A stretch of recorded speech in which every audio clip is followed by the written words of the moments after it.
Hello, everybody, and welcome to None the Lesser. This is your host, Cody Buchanan. On today's episode, we sit with John Moods out of Berlin. You may know him for his time in Fenster, but I discovered him in his solo project, John Moods.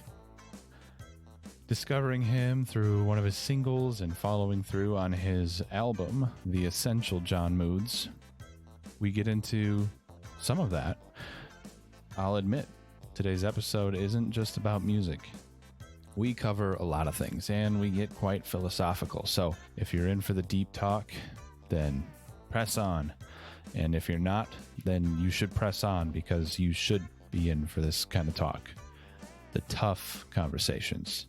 Nothing too heavy, but I looked forward to this conversation, and I'm so excited to share this with you because it is very insightful and a lot to take away from it. I hope you enjoy. I won't change you, 'cause I have nothing left. I won't change you, 'cause you had it all. So yeah, how are you doing out there in Berlin with everything going on?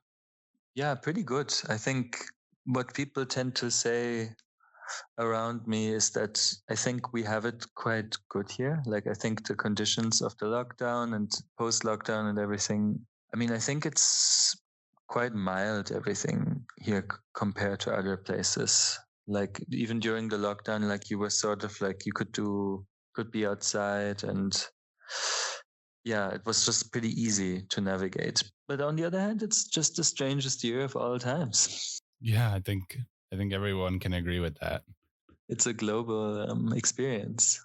It's very unexpected turn of events, and every day it just gets even more unexpected.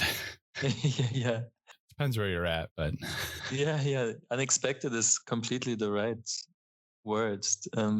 I thought my whole life there was this point in my life where I thought I was spiritually prepared for the madness of life, like Yeah. the existence on this planet and the whole thing. But it just again surprised me. Like, this turn of events, I wasn't prepared for somehow. Like, it was another challenge that I hadn't anticipated.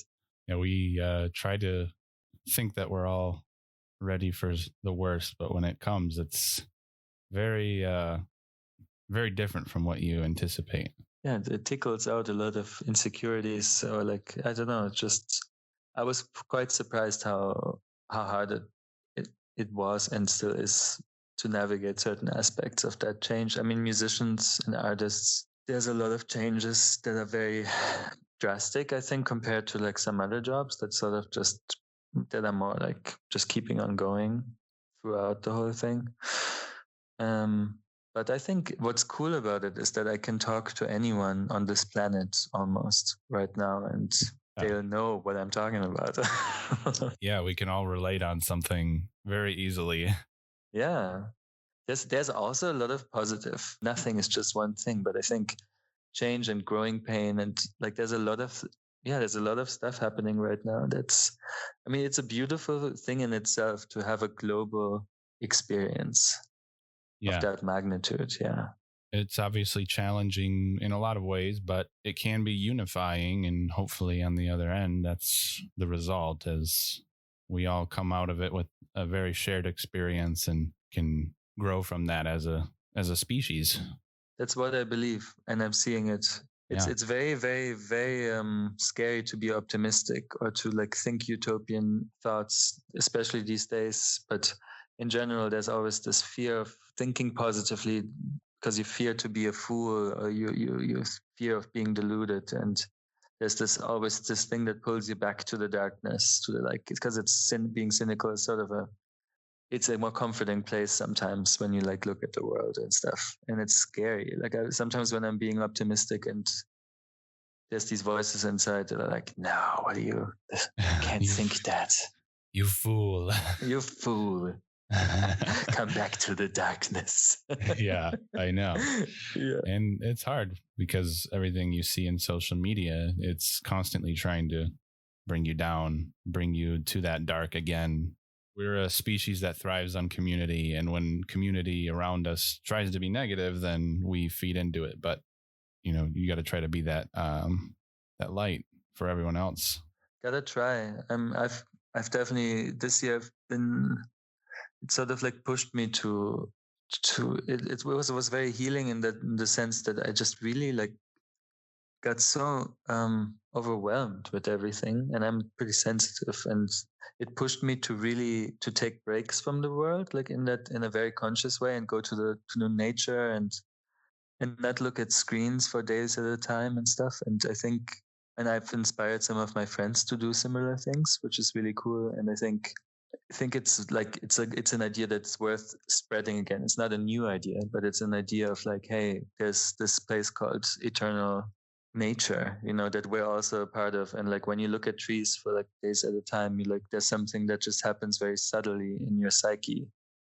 Yeah, my wife and I were big campers. We just had our first child last year, our daughter, but we're excited to get her into that close to nature, you know, with the gardening and everything, but also with camping because we love to go out and hike and just stay in the woods and avoid screens and everything for a few days, a couple times a year. And there's a science behind, as humans, our exposure to nature and how it's very grounding, and it teaches you to slow down and respect one another and nature. And absolutely. The concept of slowness also in this very fast world, like that it seems almost absurd to people to walk. Like yeah, when I was on this hike, I used these old European hiking trails that sort of go all across the continent. And those are like, there are not many of them. They're like 4 going through Germany, and like, you know, like those are the big main hiking trails. And I was alone. And that was quite powerful too. I just realized there are some people walking in their local towns, or like there will be some cyclists that doing like a daily, like some older people like cycling around or something, but there weren't any like pilgrims or people like walking for several days, or just didn't meet anybody. And most of the time I was alone, which was beautiful, but also it like showed me that this is not sort of where the world is at. Like this is a freaky thing to do these days, to just like walk in the forest. I was also I slept in the forest, which was very surprisingly scary. it is. I think I romanticized it a little bit. I've done it in the past, but it was like years ago, and now I was just like, oh, it's gonna be so great. Were you in a tent? I was in a tent, yeah, and at night the whole forest comes to life, and it's a mad soundscape, and you just realize how sheltered we live, and yeah, what how it feels to lie there, you know? Yeah, that's the thing about camping, that like when you're camping out in the middle of the night, the first thing you notice is the change in sound in nature. You get like the nighttime creatures that come out and start, you know, their calls and whatnot. But when you get to like 3 a.m., at least around us, it's like dead silent. And that's when I get most freaked out, because any little sound you hear, it's like the loudest noise ever. Yeah, and you got some more powerful predators. Yeah, we camp in bear country sometimes. It's the first thought is there's probably a bear outside my tent. And they wouldn't necessarily, like, they don't want to have anything to do with, right. You know, it's not really dangerous unless you have some very tasty food or something. Yeah, with you, right? Yeah, they exactly. Wouldn't want to have anything. They wouldn't want to mess with you or something. I'd be more scared of a human than a bear, honestly, because there's a handful of bear attacks every year or so, and you know, humans are attacking each other all the time. Yeah, humans are one of the biggest threats. Yeah, to other humans. Biggest threat to humans. Yep. Yeah. We're gonna start with just you introducing yourself and telling everyone what it is you do. So, if you want to start out with that, just tell us who you are and what it is you do. Hi, I'm John Moods, and I'm a musician. songwriter and artist, I would say. Well, like I've recently been starting to get into poetry. And yeah, but mostly just making music. And I live in Berlin, Germany, and that's it. That's me. Yeah. Great. You said poetry. Is that something people can find, or you're just doing it for yourself? So the thing is, I always had a really strong connection to music, and I loved songs, but I always struggled with the lyrics, and I always either like struggled really hard until I had something that I liked, or like I got help from my partner who's Native American and not Native American, but a native of USA. Yeah. And that's actually confusing. Never had that access to words. Never like always wrote like a line that I thought was musical or like meaningful, and then I got stuck and I couldn't continue, and I just felt I had also no confidence in myself that I could write in a foreign language, and like just like all these issues. And this year it was quite a magical thing. I had this like around the same time that I went into the woods and stuff, like I had this experience that this like I had suddenly had access to language, and I understood that thing that I was always blocked about my whole life. Like I understood the playfulness and the twistedness of language. It's hard to explain, but it's this thing that probably everyone knows that has tried to write poetry or something, that there can be this like you can get stuck, or when it works, it's actually you have a very like flexible mind. You just when something doesn't work, you just shift everything around and find a different way, and it's like playing. It has a lot to do with playfulness, and you don't get to say the thing like you want it to. Like also like the poem itself like reveals itself or something to you. You know what I mean? Like it's and also it is a little bit restricted because of phrasing and rhythm and rhyme, and those restrictions are also really helpful because the rhyme or something makes you say something in a way that you would have never done, and also the enigmatic powers of twisted language. That's something that revealed itself to me, that like by saying something in the weirdest way that you've never thought of saying it, you're saying it for the first time. You're saying something that is unspeakable, that is something that you cannot actually say, but you can suddenly say it at the same time. Yeah. So that was amazing. I had poems that I was surprised by. Like I was like, wow, this is crazy. So it doesn't even feel like an ego thing. It just felt like a great occupation, and it felt like something very anti-capitalistic to do, because it's not something I can sell or I want to sell or like market or brand, or it felt really like a true artistic thing, which is beautiful too. Yeah, that's the beauty of music and poetry and all of those forms of art where language is involved, because it's not conversational. It can be conversational, but often it's not. And it's telling a story or it's conveying a feeling, but not directly a lot of the time, where there's a lot of layers to it. And sometimes it's straightforward, but that is definitely. That can also be beautiful sometimes. Yeah, absolutely. It's an experience only us humans comprehend, as far as we know. And it's very unique to us. Is that poetry part of your music, or is it truly written word and something that you share anywhere? I will. I don't know exactly what I'm gonna do. I made a little like poetry book with a selection of those poems, and for now I was thinking of just printing it myself and then just giving it to some friends to share it, but not to like make a fuss out of it. But then I'm not quite sure. I think it's possible that I might print some more and then like give them out at shows, or maybe send it to some people. I don't know yet. I'd like to. There's a part of me that wants to share it. This collection of poems is just going to inform. It's just a great gift, because it shows me that I can have access to language, and I can probably also write song lyrics that are similarly playful in the future. And I think it's a step forward somehow to feel more ease with language. And yeah, I don't know. It's going to definitely inform my music and my songwriting. I've already started to like write song lyrics more confidently, and yeah, It's really cool. That's great. Is it all in English? Funnily enough, yes. Like it also like it allows me to be more free. It's a strange thing, and I think also my vocabulary is not.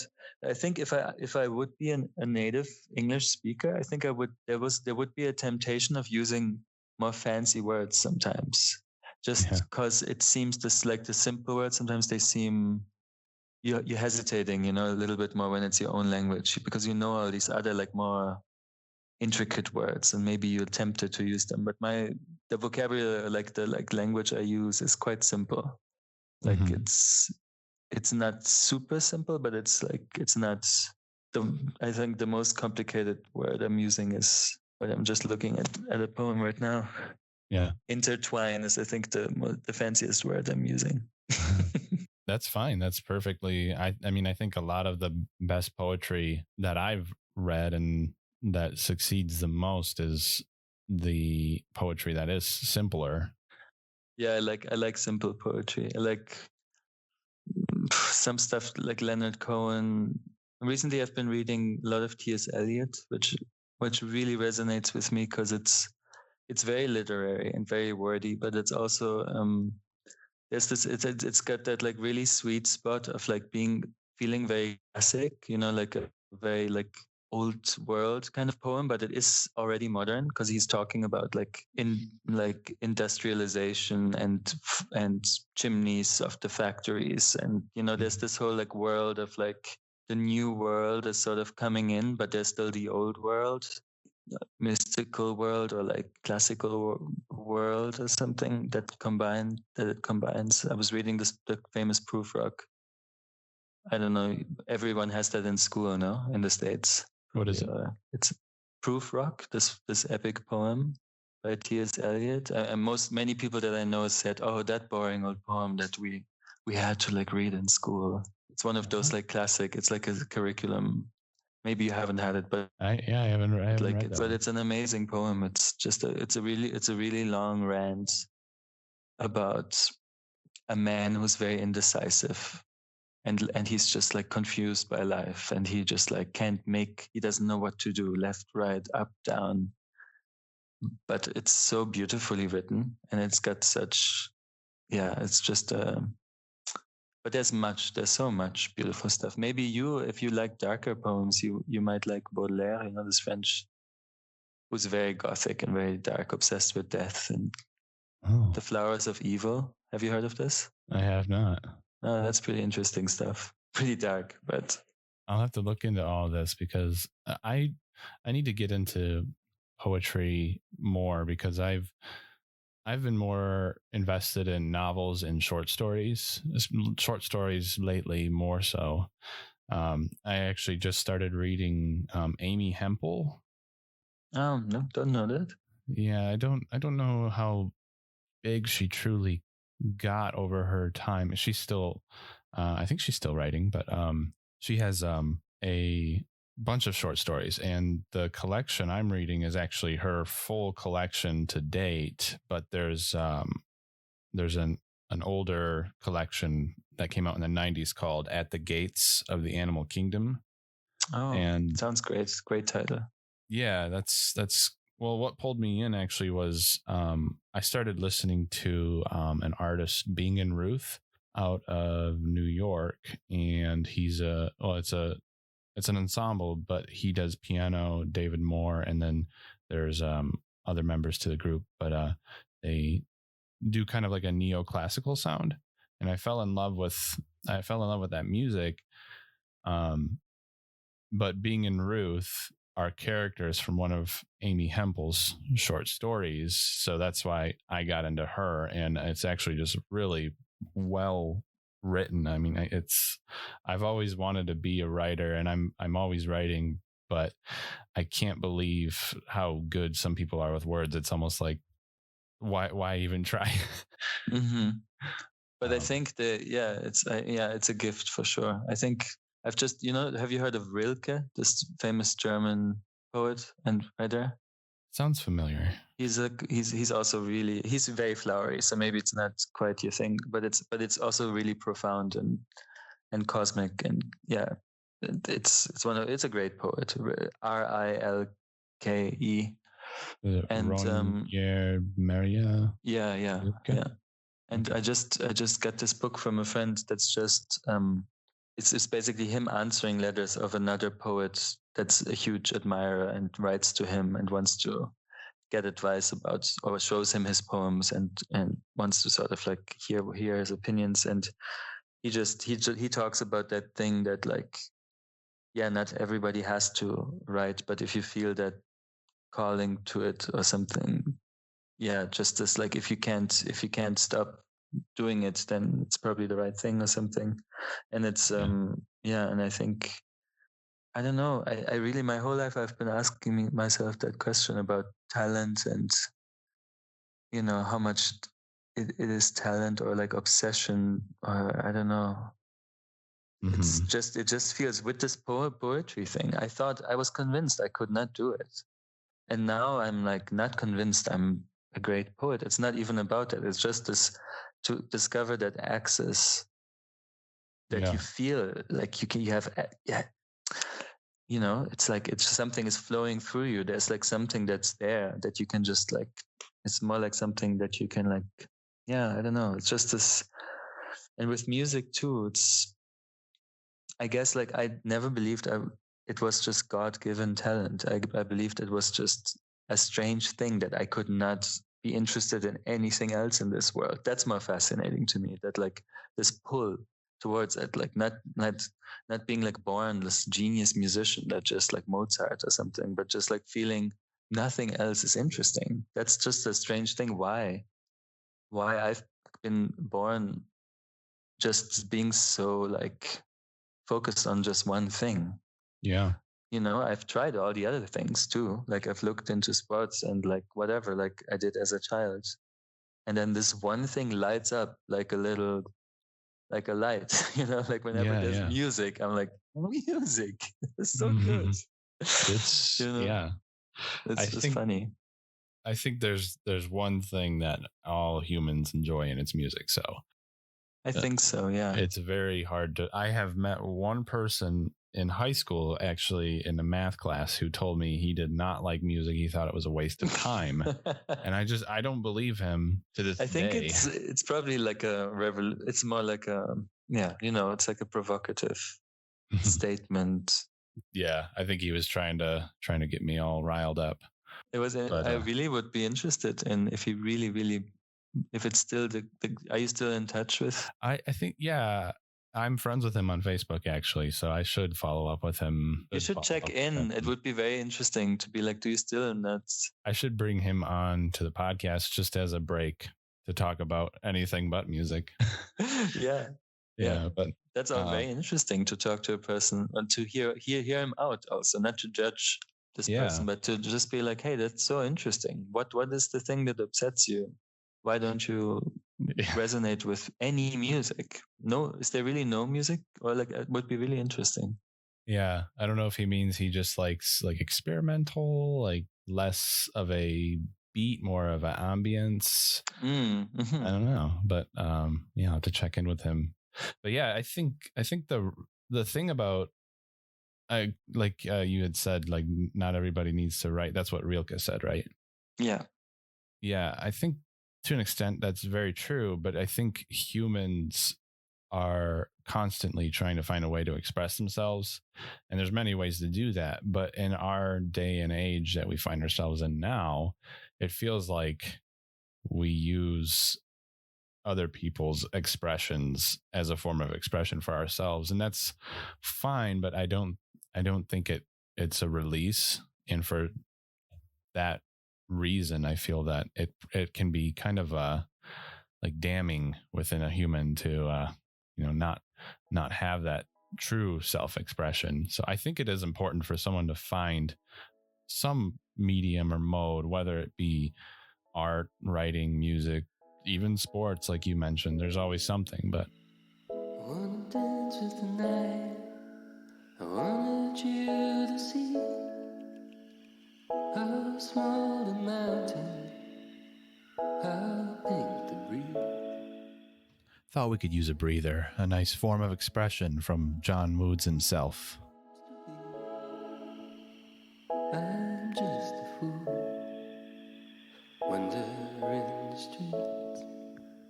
and I don't know where they're taking me. You could end up dead or wake up free.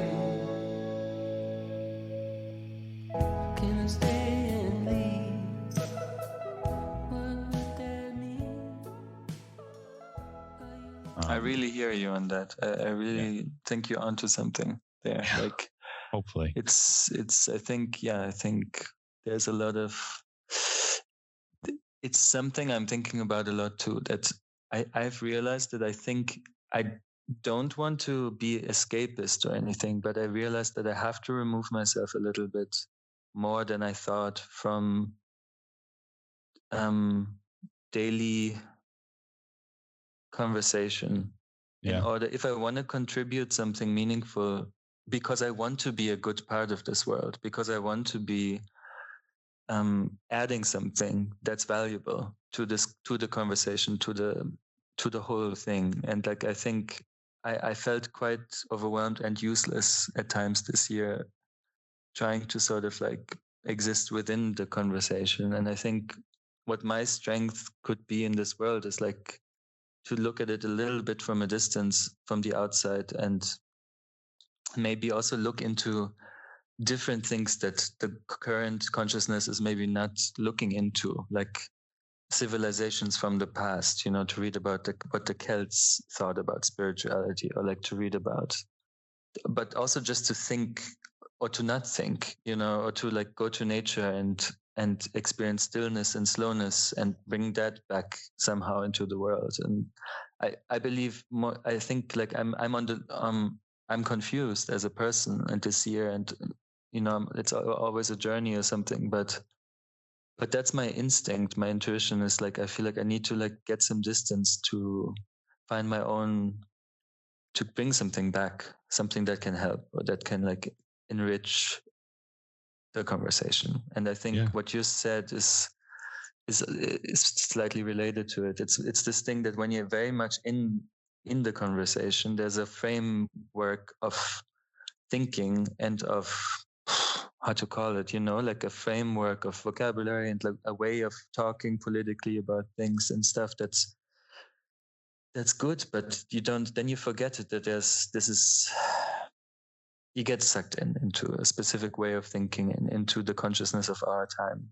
Yeah, absolutely. And I think, we find a lot of that today, where people are constantly trapped in their phone or in a social media outlet of some sort, where they're debating things all day. But the thing I always try to emphasize, and I've been, unfortunately, this year has been challenging for me to not put myself in the line of debate, but I always find myself there. I've been getting a lot better about it, but I always try to turn it into a conversation of, hey, I agree with the things that you find an issue with, X, Y, and Z, but there's a constant, like in the US right now, especially, there's the left and the right, and they're constantly debating right now. And it's an election year and there's all these things going on. So I get it, but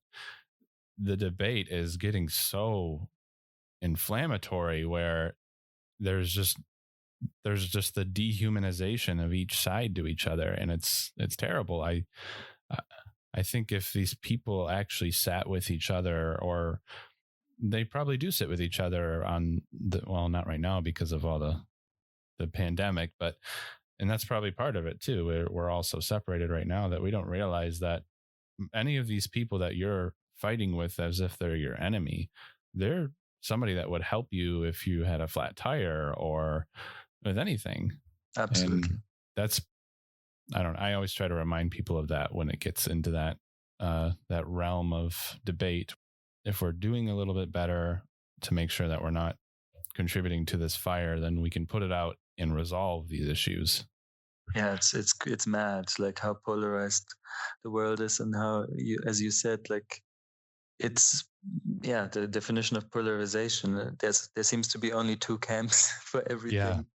And there's not so much choice in between. And I've been also, it was a huge lesson for me this year, because there's this part of my ego that wants to engage in those political conversation and like get argumentative, and I've caught myself sometimes in these conversations with friends suddenly, like I was as if I was watching myself from the outside, suddenly saying something with gravity about like this China, or like I don't know, I was just talking and I was just like, what am I doing? Like I don't even want to do this right now, but I am just part of myself that just got sucked in or something. And yeah, just like it was really painful somehow to like feel this help, this to accept that there's so many things you can't, yeah, just like just stick to yeah, similar to what you said.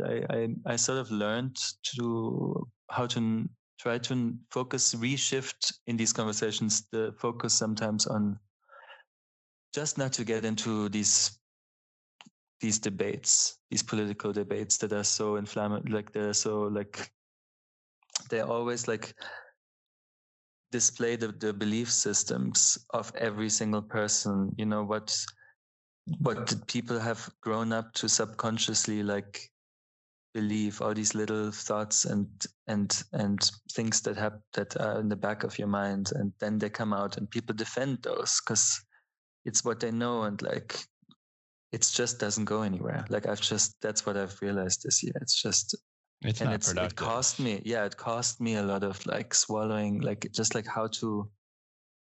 It's good though. Like now when this happens, like I sometimes manage to stay in the good zone, and like sometimes, and I just engage in it when it's like when the vibe, the tone of the conversation is open, and when people are like willing to actually listen and actually talk, and when it's this combative, like late at night, people maybe had a few drinks, talk about politics, ego thing, then I'm out, and that's like a good like rule for now. And I think what's missing, what you also mentioned, is just like a real kind of empathy, like just to see that you can't just translate your life experience onto another person's and just expect everybody to just be as progressive or on the same page as everybody else. And there's so much like a lack of empathy, like and alienation and polarization that happens through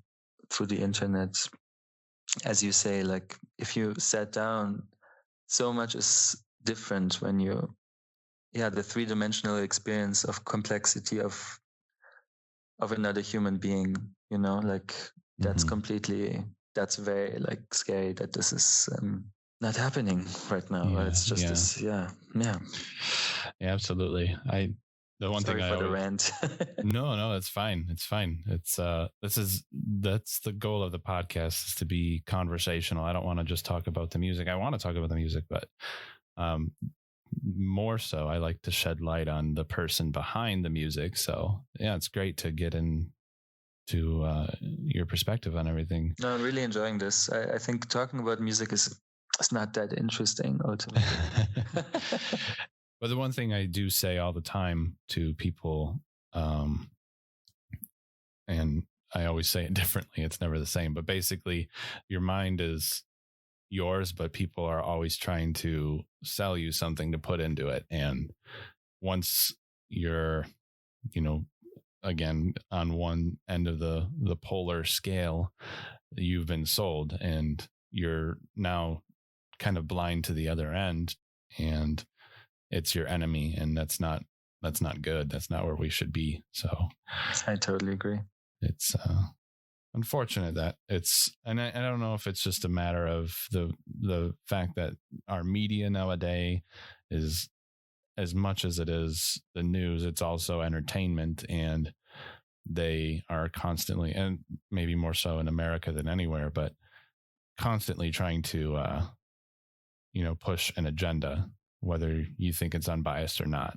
But yeah, it's that's the goal, is to sell you something, and you either buy it or you don't.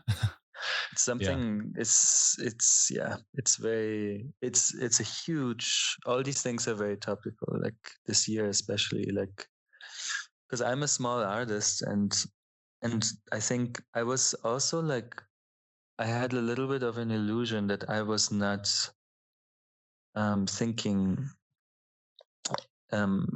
about my art or what I was doing in this capitalist way, but I was, and I realized it this year that this conditioning is very strong, and it starts very early, and you grow up in this world with ads and but not only like this certain mindset, you know, we're all like groomed in a way to be these little capitalists, like you know, to think to think about success and like what to achieve in this life and what to gather and what to what the Consume. values are, what to consume and what Yeah. we what is like praised and what is like a little bit like ridiculized and frowned upon, and what thoughts are like good, and just like this whole thing, it's like a whole intricate system. It's a web of thoughts that are also kind of blurry because we don't know, the origins are a bit blurred. It's just like we just like think this is just the way it is. This is like something like the natural laws of our world or something, and we don't really question it because it seems so everybody's just in it, you know. We're just and only if you have the opportunity, maybe you might find things in life that like are weird and that tempt you, or you might feel this life is a bit odd or something, or this current civilization or consciousness or whatever, and then you might discover some interesting. That's what sort of was what my path was. I think it's also like a thing of privilege or something, that you have the time and space to philosophize or like to try to find something, and that's it's great to have that. And maybe I'm getting lost now, but No. but you know what I wanted. What I was saying is that this system is deep, and the entanglement is so deep. And only this year, I think I'm realizing that I was thinking in those categories, and I was thinking like, it somehow in my subconscious there were these concepts of success, and I think it corrupted sometimes the like pure instinct of making a song, you know, like real music, like just something you make out of the instinct, just because you like doing it and you just enjoy the thing, the mysterious thing that music is. We don't even know what music is, you know, just this thing that you're just like in touch with that thing, and then the thoughts that corrupt it are when you think like, oh, that song is pretty catchy, like you know, I could record it like that in that way, and like maybe it could be like this, and you know, that's just like, then there's this little like branding marketing part of the mind that just turns on, and you're just like, where's this? You don't even realize, you know, it's just like normalized, hypernormal.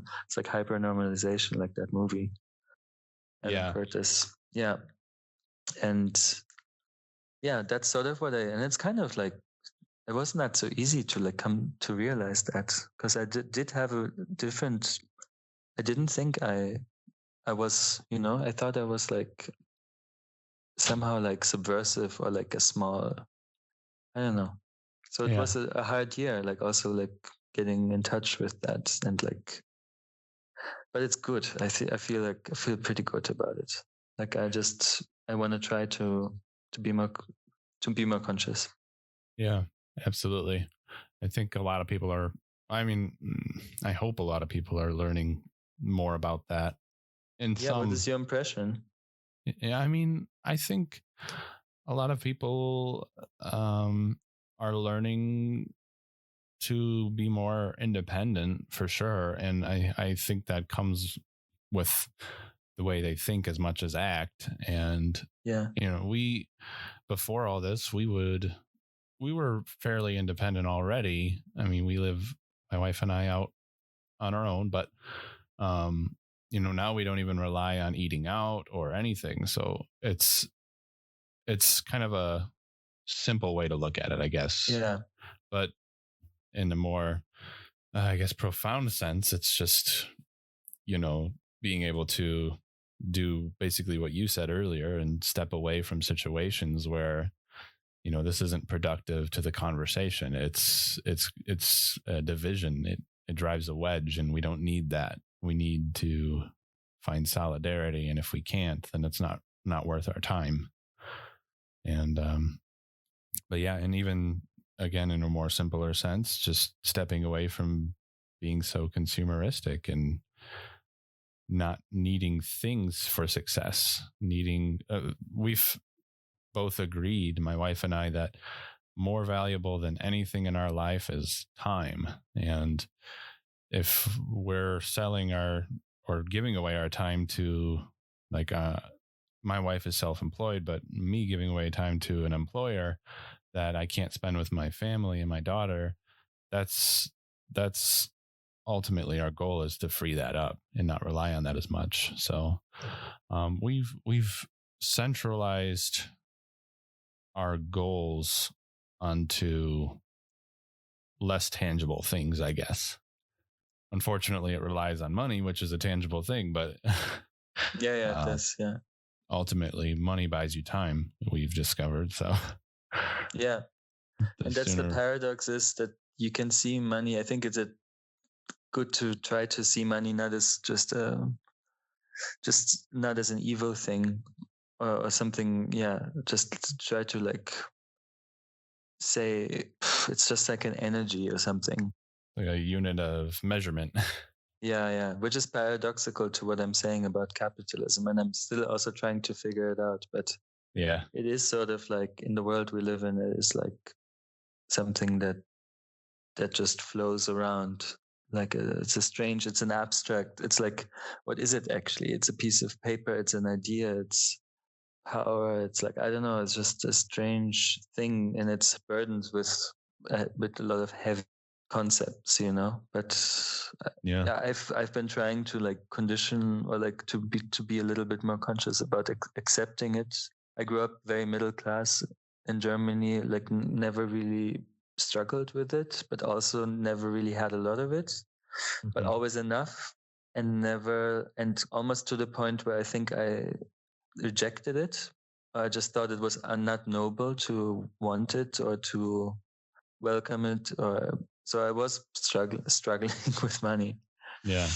For a long time, and like I just like really want just to be relaxed with it, and never to have enough, never to have a lot of it.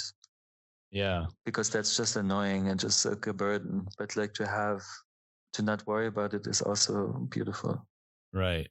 Yeah, that's exactly where our goal is to, there's people that are like want to be multimillionaires, billionaires even, and it's just like that's just too much. I can't imagine dealing with all the stress of that. And if I ever somehow made it to that level, I know there would be a larger portion of it charitably given away than kept for myself. If we all lived more conscious of that, rather than I need this big idea, I need a big idea to get away with, a killing in money, then we would probably be a little bit better about managing our time, but also not being so consumeristic. And I think that is a huge burden on our earth. Yeah, there's a strange thing. Like I think you and me, we probably grew up as no one questioning millionaires or billionaires, just being like, those are the winners of our world. They've just done such a great job at life. They just like somehow made it. They won the lottery or something. And it's just such a strange thing now. Like when like it's just the world sort of reveals itself, like also this year and before that also, like just that it's not quiet. They're just yeah, there's something quite wrong or something about some people having such grotesque amounts of wealth and power. And yeah, that's one thing I definitely truly hope, that people will not only will like march for a lot of things, but also maybe at some point go to the mansion of Jeff Bezos with thousands of people and say, hey, we actually I don't know, say, make a stand against that too, or something. That's what I'm, or just to say, hey, that maybe we're not okay with one person having, like, sitting on a mountain of gold. Like, Right. I don't know, in a society, like, I don't know, it's just a strange, it's new ideas, you know, like, I think before no one has asked those kind of questions, but it would really be, yeah, it would be a good step. And then what you're mentioning, the second thing is, you know, it's always related to some kind of like spiritual outlook on life, that you like, it always, like, the moment you realize you just need the bare thing, the bare minimum to be happy, you become, you know, these revelations where you're like, I don't need to, where you get out of the materialistic trap. It's always related to the moment where you realized what's important in life. If you don't have anything else guiding you in life, like a deeper meaning or something, you'll get into the capitalist trap. You just don't know why. You're just functioning in it, and you just live from day to day, from weekend to weekend, and watch Netflix, and like, yeah, it's just this, it's easier than it ever was before in human history. Absolutely. I think that's why a connection to nature is important, because it teaches people a lot about, again, slowing down and acknowledging the scale of things. How small you are in this world is a very important perspective to have. But on the point about, you know, money, and I saw a good translation of like $1 million versus $1 billion. And if you were to turn each dollar into seconds, that a million seconds is 11 days, but 1 billion seconds is 30 years or something like that. That puts it into perfect perspective of like the scale of those things. I've never understood that also until I saw one of those really helpful videos that I can really recommend to everyone, because 1 billion is an unimaginable, like 1 million is like a lake, and 1 billion is an ocean. That's sort of like, yeah, it's incredible. It's so yeah, much.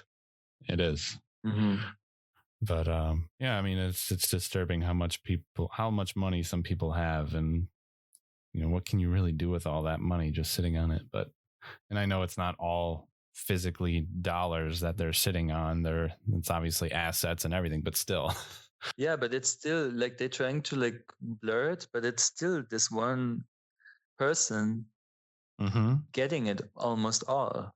You know, running a whole company, some people get a little bit, the employees get very little, then the shareholders, or like some people up there, get a bit more, and then, but in the end, it's like one human. And as you said, we're so small, like there's so many of us, and like it's just not really, like, it's just a bit of like a bit of a mean thing to like just feel okay with.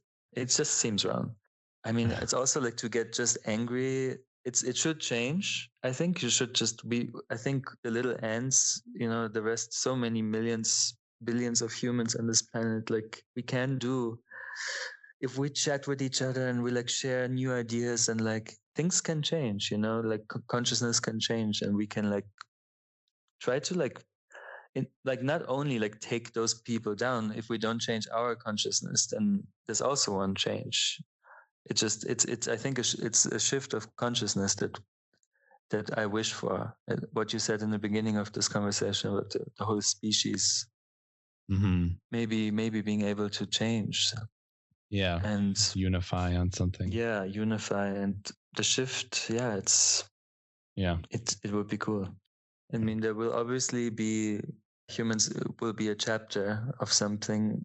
I have tendencies to go very cosmic in certain ways of thinking, but I'm trying to like be down to earth at the same time, and like to be really here and care about the things that are happening. And I think these two things go quite well together. Like Carl Sagan said once, like it's good to recall into your mind that all the things that ever happened, you know, like happened on this tiny speck of dust in the universe. You know, the dinosaurs, and the like kings, and the like various civilizations that rose, you know, and like built all these buildings and had their things for hundreds of years, and then they just get vanished and forgotten forever. Some civilizations we don't know that they even existed, you know, like that had intricate their own thing going on and stuff. And now we are here, you know, we're this like, and we always think we're like the pinnacle of everything. Like the current civilization is always convinced that this is the heights of, you know, of consciousness, of wisdom, but we are not the wisest civilization ever. We're very highly developed in a certain, like a part of us is very, very strongly developed, and other parts are exactly the opposite. They're sort of like underdeveloped. And we're not like a very rounded civilization, I think. Yeah, we can certainly grow in a lot of ways. I think, you know, we're obviously a very intelligent species, and there's a lot of great things we can do. There's a lot of bad things we can do too. But I think, if anything, we need to grow socially between each other. We need to. Yeah, how do we do that? I don't know. I really don't know. I think it kind of goes into the whole, you know, your mind is being sold something, and I think we need acknowledgement of that fact that there are certainly more powerful individuals in our species as a collective, and they want you to do something for their goals, not yours. Do you know Edward Bernays, I think? Edward Bernays? I do not. So there's another movie by Adam Curtis called The Century of the Self. Have you seen that by any chance? No. I think you look it up. It's free on YouTube, and it's about the concept of propaganda, about how psychology was a new science in the early 20th century, and how the cousin of Sigmund Freud, Edward Bernays, I think Edward Bernays, came to the States, and he wrote a book called Propaganda in 1927 that informed the Nazi propaganda, and also was a very big influential book in building America, building the ads industry, and that whole thing. And it's fascinating. That book wasn't even published until like a couple of years ago in Germany. I think in the States it was out, but it's not very well known. It's a bit known in like certain circles, but like it's quite interesting. It's like the book is pretty scary. I mean, it has lots of passages where he basically says there are people who are competent at influencing public opinion very skillfully.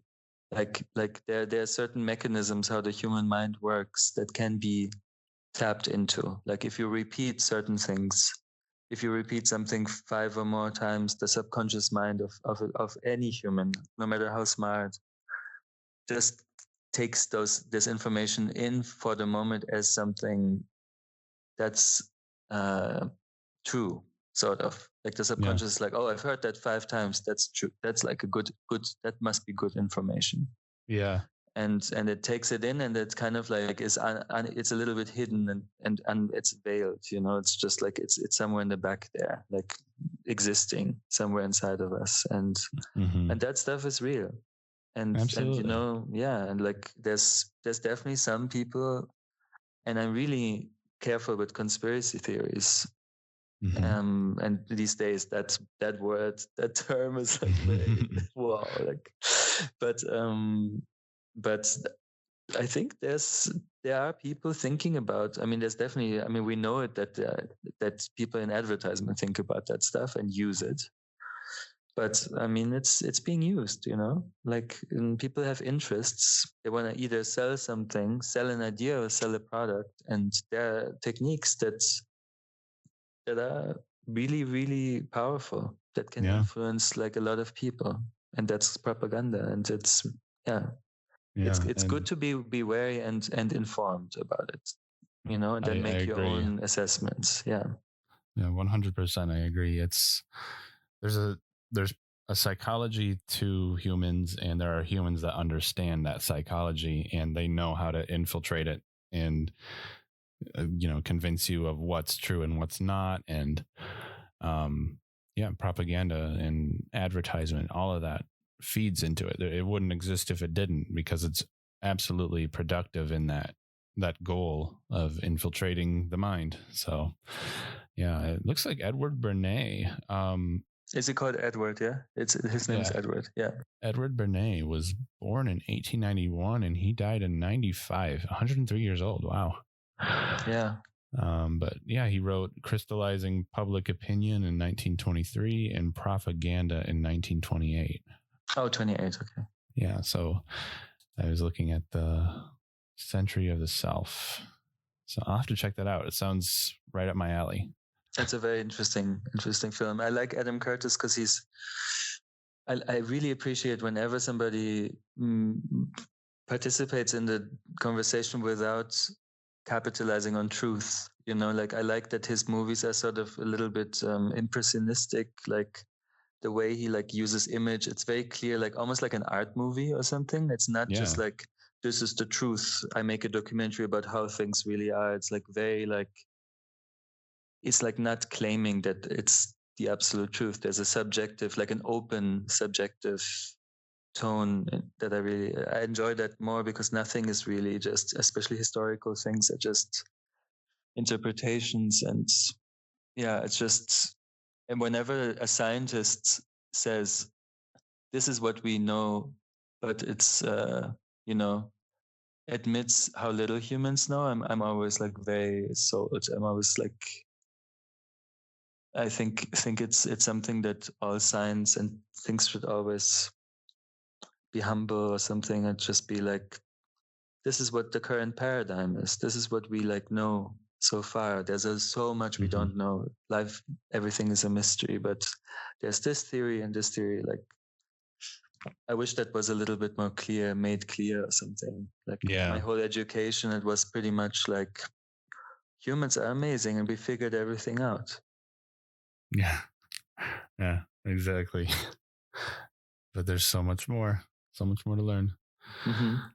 Yeah, I think that's I think the adoption of the science behind us and where we are and where we are headed and the potential needs to be just that, adopted more wholly. And science is amazing. It's so interesting. Like, like, have you heard of this book, The Tao of Physics?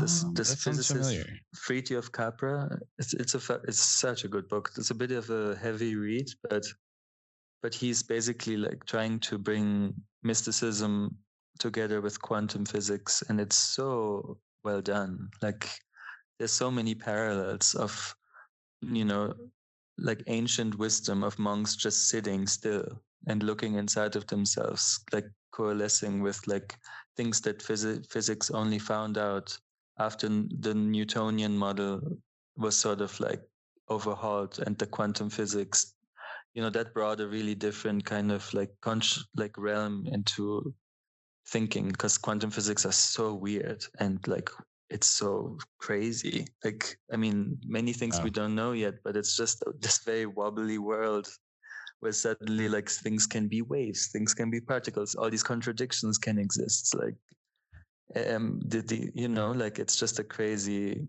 new world, and that is so much closer to mysticism. And this book really is great. Like it's a rare read for sure. I'm looking at that too. I gotta get into that. I had a lot of really good books recommended in these conversations. I guess that's great to have a podcast. Share. It's really, that's the part I love about it most, is just talking to these musicians that I've been listening to, or artists or authors that I've been, consuming the work of for either a long time or even a short time. And just talking to them as I would a friend, and them recommending all these amazing things that, I don't know when I'm going to find the time for it all, but I need to. I have phases of intense like lust for learning and reading, and then I can read quite a lot, but yeah, it comes and goes. I also have too many books right now. Yeah, me too. I've got a very big backlog. Yeah. But it's always good to have something. That's the thing about books that always almost depresses me, is that there's so many in this world that are filled with amazing things, but there's just not enough time to even chip away at even 1% of them. Absolutely.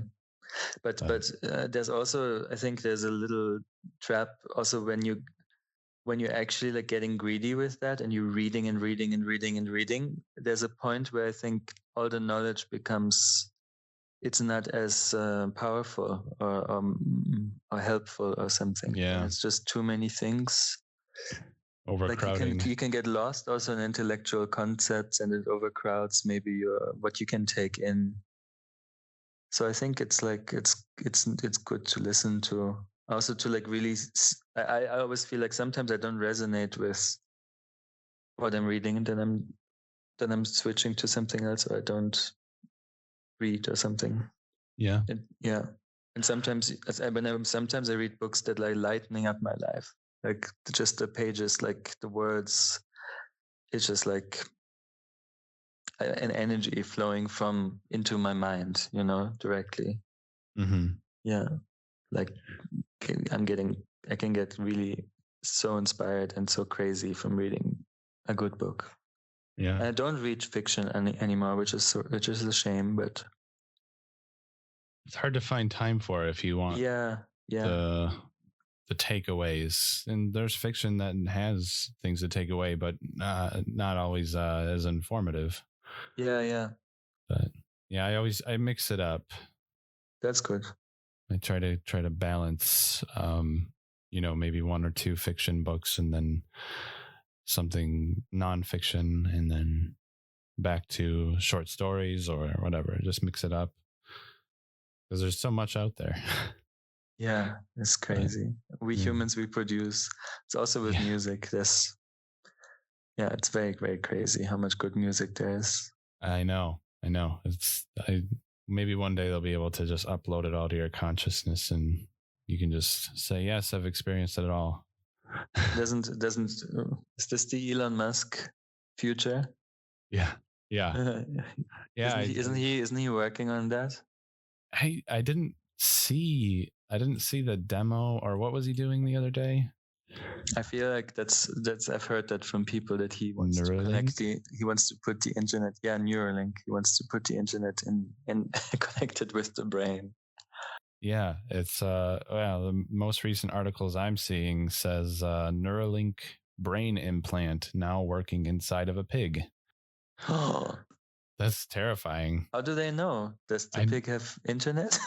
Maybe can he talk now, the pig? Can communicate what's happening?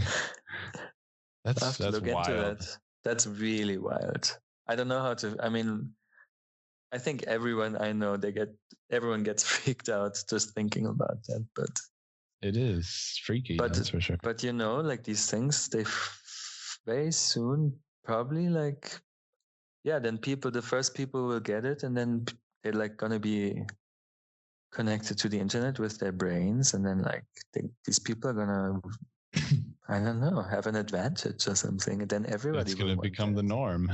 Yeah. That's the thing about these crazy leaps in technology and progress, is people are so afraid of them, and I don't blame them. It is very freaky, the idea of a brain, like a chip being in your brain, but it could very well be in the next century that's old news. Everyone already has that.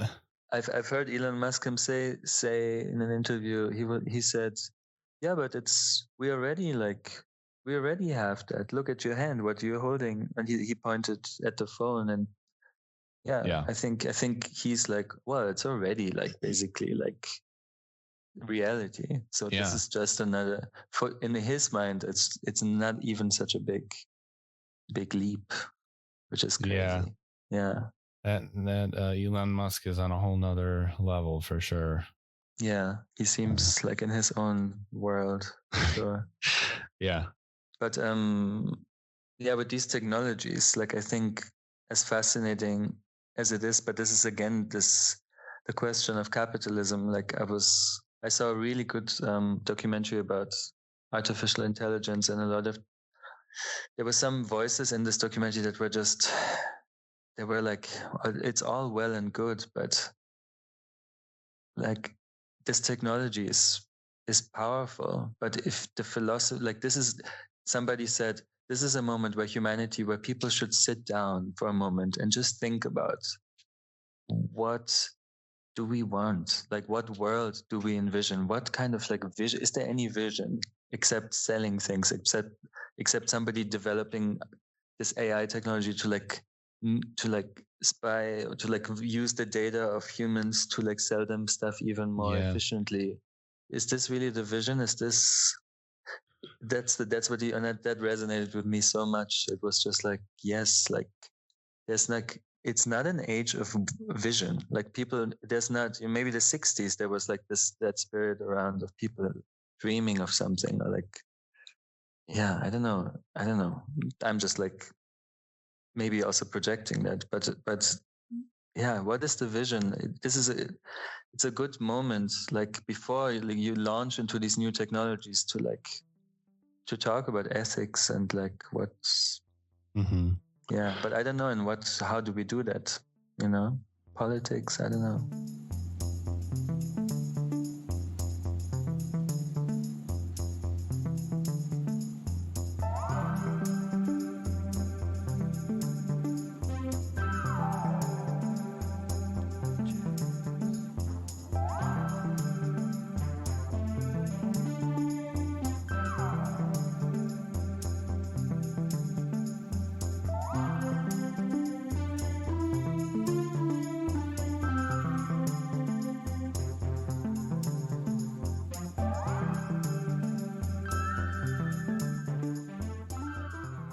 I think technology and the progress of it is essential to a better civilization, but we're at that stage again, everything you basically just said, where it's all about selling each other things, and the consumerism, and these things are being sold as capable of doing amazing things. But like with SpaceX or Neuralink, like SpaceX is going to be this great leap into the stars for humanity, but it's also probably going to be sold as oh, you want to take a vacation to the moon, and then it's just more wasteful. And it's like, it needs to be productive, is my opinion. It can't all be about the entertainment value and the product that is being sold.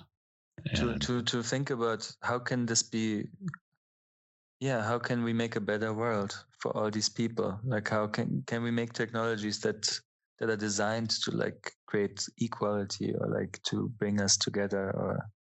But yeah, this is complete utopian dreams. But we have to, I have to say it, like it's just, I don't know what Elon Musk, how do you think? He's a businessman also, no? Or what's driving him? Like, I mean, he has vision. And he's very good at getting shit done or something, but I don't know. What does he want? Is it ego? Is it, I don't know. Yeah, I don't, it's hard to know. I mean, there's what he would want people to believe, and it seems to be business and progression of the technology within our species. But yeah, is it about walking away from this life that he lived and saying, look at all the mark I left behind? But I can be asked about a lot of those people that are trying to sell a contribution to the species, but at what cost, and to what extent, I guess. I don't know. It doesn't seem like those guys, none of them. Like, I've looked into it because I've had that question sort of burning, because like Steve Jobs or something, some people are very fond of him, and I think it's also not just black and white, good or bad or something, but I was just like I don't think any of those guys are like enlightened or something. They're just in the game and they're like winning the game, and it's exhilarating, and there's power, and like there's all, you know, and it's not just good or bad. There's, you know, but there's definitely, it's not, the motivation or the intention is not in the right place. That's what my sort of feeling is. Yeah. It's hard to know. And hard to know, yeah. And as they say, power corrupts, and maybe they went into it with one noble idea and direction, and who knows, when they got deep into it, it doesn't need to stay that way. It changes. Definitely. And it's also, you live your life like you're Steve Jobs. You don't see yourself. You don't, you know, you like just do your thing. Like it's not, you probably think you're doing the right thing. You know, it's like you can, you're like, this is great. Yeah.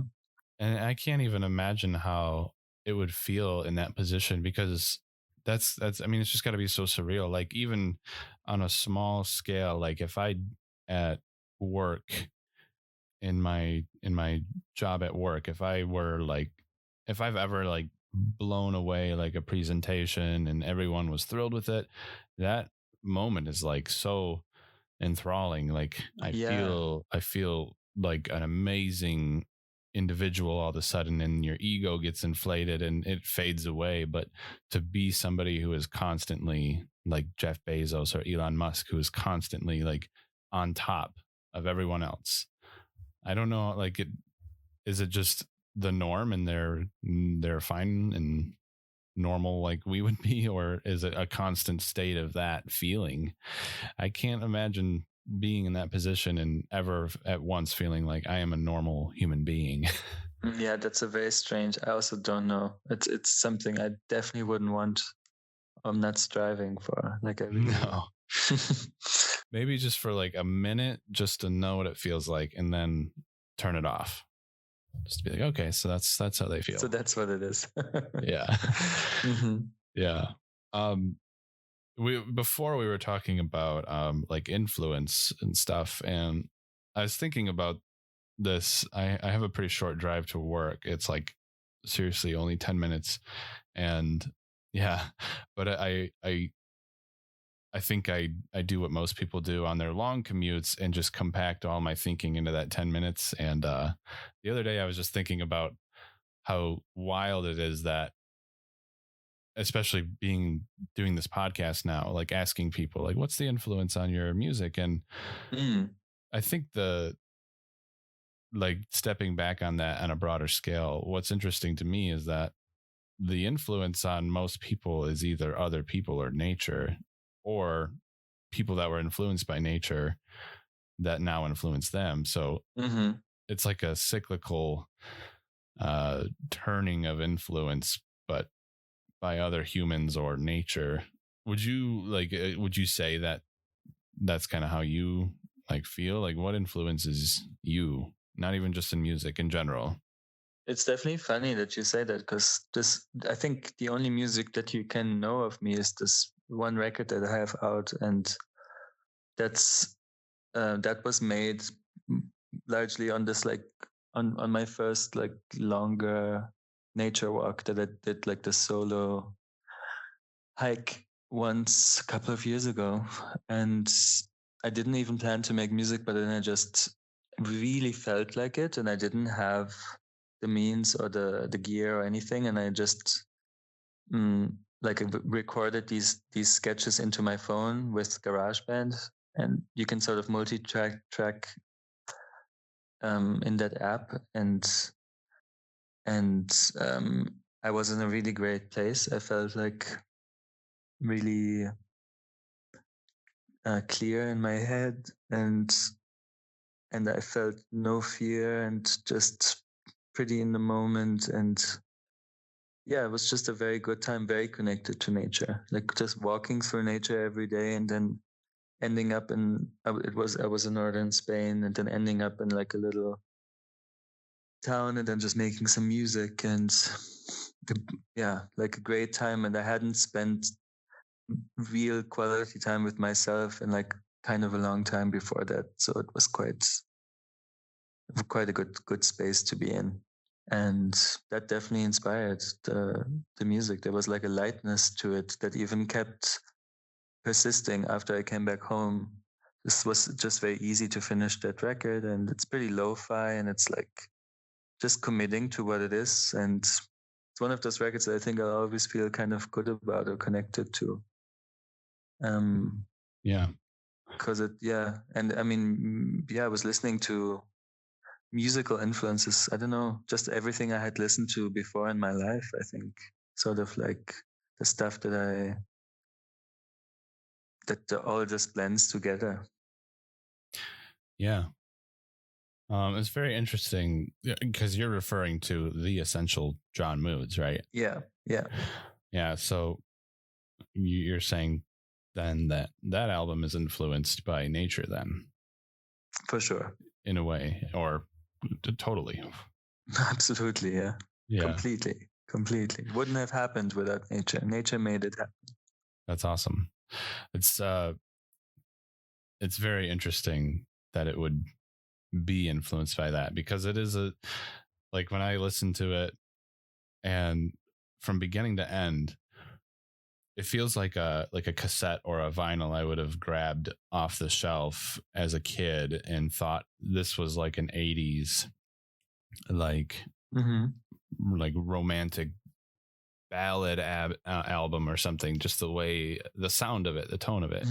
Yeah. And the way it progresses, and I think every album should be listened to in order, not shuffled. Especially this one, though, because it starts out with like, just as a sound, not even analyzing the lyrics, but just as a sound, it feels like something that is, again, just kind of like that ballad 80s sound. And as it progresses, it starts to suddenly shift and almost feel like a different album. And by the end of it, it's kind of like a little more, I don't know if experimental is a good word for it, but it just feels like a whole new landscape has unfolded with like the way it ends with Relax Your Foot, where it's kind of like, if I had, like, again, back to if I had put it on as a child thinking it was just like one of my mom's records from the 80s or something, I would probably by the end of it be like, is this still the same album? Because it's a totally different sound almost. And at first it feels kind of direct, maybe a little more linear, and then in the end it feels a little more like I've taken you somewhere else. And that's kind of the part of it where I'd be like, yeah, the influence of nature I kind of get, where it's like, step away from this, it almost feels like step away from this album and, feel grounded. Yeah, I decided in the end to put all the like songs in the beginning and then let the album gradually disintegrate towards the end. And I made a lot of those like soundscapes and atmospheres. This little piece called Train Ride, just made this on this train. I mean, it's pretty literal. And then the coastal song that sounds quite mystical was just this pretty like intense day at the Atlantic coast, because sometimes the Atlantic makes me feel a bit, there's a deep feeling that I get that is not, I love the sea, but sometimes it makes me feel a bit lost also. Like it has scary. It has this infinity feeling and scary. And sometimes there's a harshness to the landscape, right? At the sea, to the people, there's a, the strength and there's something about the sea that is at the same time fascinating, but also like, wow. There's a word for that, and it's called thalassophobia. And its translation is basically an intense and persistent fear of the sea. So it's a little more, wow, I didn't know. It's more grounding for people that truly live with it. But when you can look out at this large body of water, especially if you're on a boat where you're surrounded by it. Oh yeah. It definitely induces fear to be like, there's so much more world beneath me right now, and there are things much larger than me now. It's like outer space, but in liquid form and Yeah. on the planet. Yeah. We were talking about the civilizations that rise and fall, and there's a lot of ocean to fall into. So Yeah, I think I once went swimming out from a boat on the open sea, and I remember that being so weird to get into the water and to know what this infinite depth that's underneath you. It's just very I love it, like I'm into that kind of stuff. But I think, it's just acknowledging sometimes, because everyone just people love the ocean and the sea, and in this one way. But I do sometimes get quite dark about it. I have all these different feelings. I also have the happy feelings. I mean, I did walk along the coast for quite a while on that walk, and there's great, more like cheerful parts of it, and then there's a lot of harsh, more like barren, almost landscapes right at the sea. It feels desolate despite it being very full of life. Yeah, you imagine it just like, wow, everybody must be delighted to live right in those houses on the Portuguese coast, or the Spanish coast. But it's different. Yeah, and then the record it just made sense like that way. And I love the second side, actually. Like, it's the side that like I'll forever like find for myself. It's more entertaining, or like more, it goes deeper, or like I just enjoy the musical ideas. And I love Relax Your Foot also. It's like a very surreal thing. I don't know, it just was fun to make, Yeah, I agree with that. I love the album as a whole, but the second half of it definitely I guess it kind of creates like the point of resonation with me, because the whole album is really easy to listen to, and it's sometimes even hard to remember where you're at if you listen to it, and just like if you just put it on. But by the end of it, it's like the culmination of what at first felt like a lot of things to be taken literally, and then kind of get a little more profound or depth to it.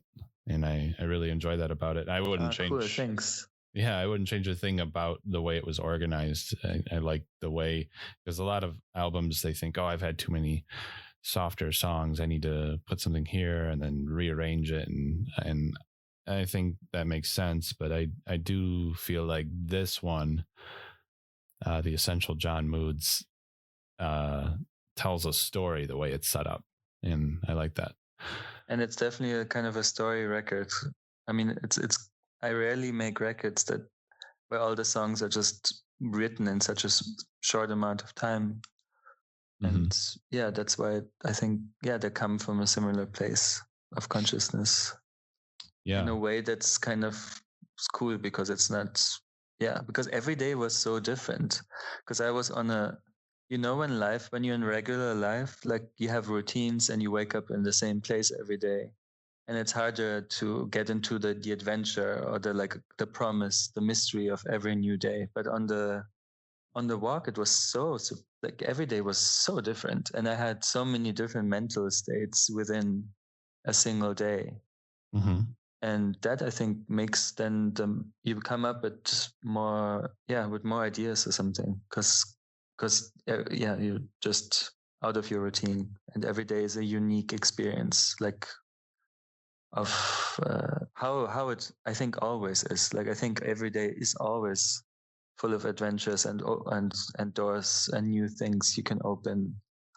But but usually you maybe sometimes a bit asleep to it, or you're in your routine, and but it's always there. And like when you're alone, wandering the earth and wandering forests, and yeah, meeting these people along the road, or like whatever happens, that day. Memories you have, thoughts you have. Yeah. You keep talking about this walk. Is it truly just like you went on a walk one day, or it sounds like it was almost like a journey, like you traveled through countries? Yeah, I had it. No, I was just walking in the north of Spain. I had just this, I don't know, really deep need. I think because I was quite social, and just I have a partner, and like I was playing in this band for many years, and traveling and being very social, and very much in like I was in a specific life, and yeah, it was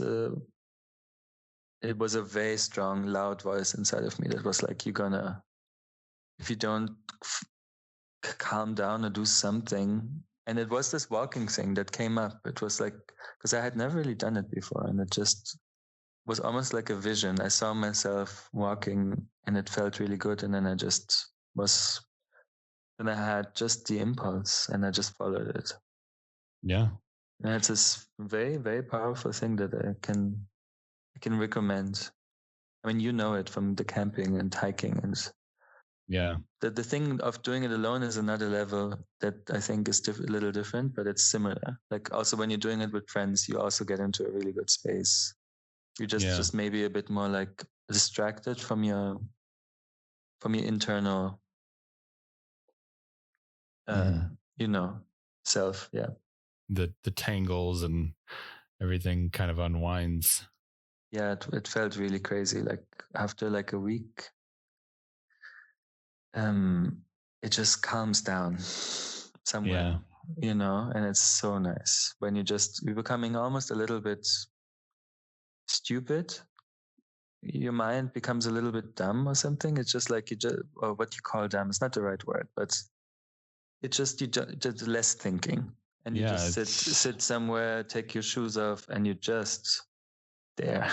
Yeah, it's quiet. It's quiet. Your mind has a chance to breathe, take a break. Mm-hmm. And I think that's absolutely necessary. And a lot of artists find influence in nature. Like a lot of you hear all the time about, artist X, Y, and Z traveling to a cabin for isolation to write an album. And I could totally see why that would be necessary, because just taking a break from technology can be helpful, but taking a break in nature, it's like every time we go camping, it's like seriously putting my brain on a charger, just like letting it for a moment not work. That's something really like that I think is a necessary to share. This, like, I feel like it's something I like to share with people around me, and I like to talk that I like recently when I went into the woods. It's funny how people are really into it. Like they don't think I'm that weird. I mean, a little bit, but they just, most people I tell it, some of them have even done it since, which I was very surprised by. And some others were just like, wow, I think people resonate these days. Everyone's so stressed, and especially this year, like I think people there's a part of us that know that we're a bit alienated, or like, especially when we're living in the cities, and there's a part of us that knows a lot more than another part. Yeah. But I was just saying how wild it is to feel like living in a city, because I lived in a smaller part of Detroit, outside of Detroit. People wouldn't even say it was Detroit. It was probably about 30 minutes out of downtown, but it was definitely a lot more busy where we're at now, and I had friends and all sorts of people around me, and I had my work acquaintances and everything, but it felt very like, despite all that large social sphere, it felt very isolating in the wrong way, not the way nature makes you feel. It felt isolating, like everything was kind of surface level, and not taking away as much as I felt I should have been. And that's kind of why we moved out to the countryside again.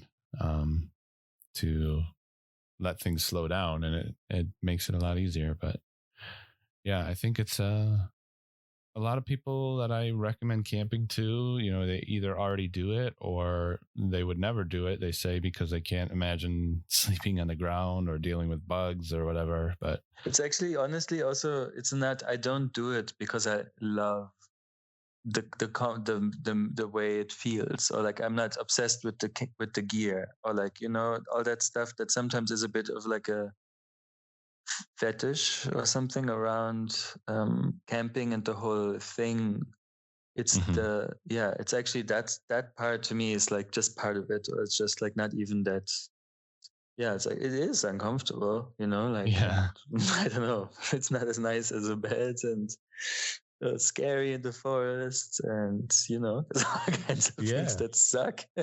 but discomfort is grounding. I know, it's this, this thing, the crazy thing is when you like wake up and you barely sleep, or like the night is quite terrible, you're uncomfortable, you hear crazy scary sounds all night, you basically like you're in touch with primal fear, like real primal fear that is totally irrational. There's maybe a deer or a fox or something, it's nothing really out there that it's not really dangerous, but it is still feels so like crazy. And like, and then you wake up in the morning, and even though you've slept terribly and you feel terrible, you feel so like you don't even feel tired because you made it through the night. There's this thing that you're in touch with again. That most people we don't have that anymore so much. It's this, I've made it, and you start walking, and you just, the sun is, it's amazing. It's that is priceless. Yeah, I think it's well, I feel the first night I have probably the hardest time to sleep, but after that, everything else kind of falls into place. And despite like sleeping on the ground, I almost feel more well rested than I would in my bed. Right. Just because of where I'm at, and everything is just so much more simple. It's just wake up, make food, and then don't think about like an agenda. Just, I want to hike, doesn't matter when. I want to swim, doesn't matter when. And I think that's where people find it surprisingly rejuvenating. And yeah, it's an automatic thing that it just really like, it's a matter of time. Like if you stay a couple of days, it's gonna start to happen. Like on my last one, I was really observing the mental chatter that was going on for like the first 3 days, and I had even this like song, this really catchy song stuck in my head. And for a moment I was like, oh, that's kind of nice. And then this song kept being stuck in my brain, and I was like observing these like loops and stuff my mind was doing. I was just like, at some point I was just like really going crazy. I was like, I need to get this song out of my head. And like stuff like that, like to observe the madness of your mind, like in these obsessive thoughts. You're walking all day and you're like thinking of the just bizarre stuff. Like your mind is just, I don't know, just going in all these ways, all these spirals. And yeah, what song did that lead you to? It was a song that I had just made with friends like 2 weeks before. Like a joke song, like something that we made really for fun, which was really nice. Like this also reminded me of like making things for fun, and we put a lot of effort in it. Like we had this like little getaway with friends for a weekend, and just, they're all musicians, and we just made this really silly song that we all just enjoyed so much, and recorded it, and unfortunately it's extremely catchy, and yeah, it was terrible. But that's great, being able to, a lot of people only want to put energy into something if it's going to net them some result, and being able to just make something for fun is important.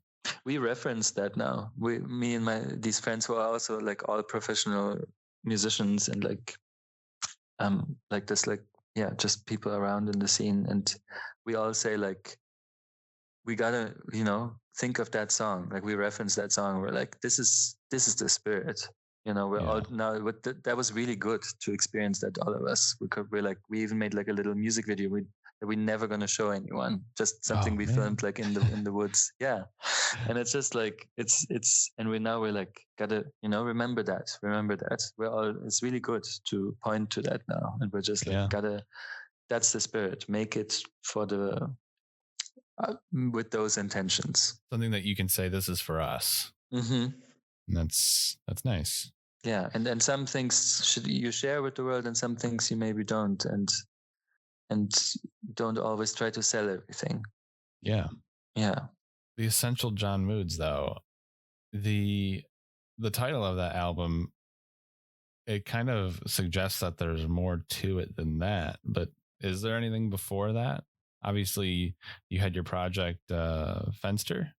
Yeah. And did you have anything other than that? No, it was more a joke, of course, like to call a debut album like it sounds like it's a compilation of my life's work. Yeah, there's not so much to it, except that I do really like the word essence and essential, and I don't know why. Yeah, something about I prefer it sometimes to say soul or something. Like I feel like essence sometimes it's I don't know, I just like the concept of it's mysterious. What's the essence of me? Or what is that thing that like inhabits this body? Yeah. That's sort of like I like that. But it was a total joke. Yeah. It was a bit cheeky. It was just like a little cheeky title. Yeah, I concluded that, but when I first discovered you and last year, I saw the album, The Essential John Moods, and I was like, who is this guy? Like, where is all the other albums that these songs came from? But yeah, gradually as I listened more and more and you came out with your singles, I was like, okay, this is a modern artist, not someone from the 80s. Because even your profile pictures and everything. I'm from 85. Yeah. I was made in the 80s. Right. Mm-hmm. But you were too young to really enjoy it though, right? Yeah, but I guess I soaked it up or something through, I don't know, my young ears from the radio or something. It is really a crazy thing. I just do feel very comfortable in those sounds. I mean, I do listen to a lot of 70s and anything. I listen to anything, but there's something that I do really love about the color palette of the 80s, like how colorful and outrageous pop music was sonically. Just I do enjoy that. Just personal taste, but yeah, I do love. Yeah, there's a huge contrast in the art and colors, but even in the music, it's like the layers are in like music from the 80s. The layers are just so contrasting. They work together, but they're not they're not necessarily smooth, I guess. Mm-hmm. They don't blend. Mm-hmm. And that's what I love about the 80s too. It's just you had like 70s and 60s where you had like disco and folk and all that. And it was, I think, comparatively to the 80s, smoother sounding. I mean, the 70s, recording wise, I mean, it's amazing. It was the peak of recording technology. Everything sounded so. I mean, the studio productions of the 70s are just the best, I think. But they're like a bit more like sober sounding, and then the 80s sort of explode in colors and synthesizers and you get reverbs and a whole new flavor of dance music. But yeah, your singles that came out last year, I Wanted You. Mm-hmm. That was actually the song that showed up in my Spotify, and I was immediately in love with the sound. It was just like, and I thought it was just like this music from the 80s that just showed up because Spotify tends to show me that. And then I investigated further and found your album, and then cool. Comparing though, like the Essential John Moods to your singles that have come out, it feels like I Wanted You is a lot more energetic. Yeah. Is that like, would you say like a direction that you might be going, or just adding more energy? 'Cause you had it all. I want you just to fill my days. I want you to tell me what to want.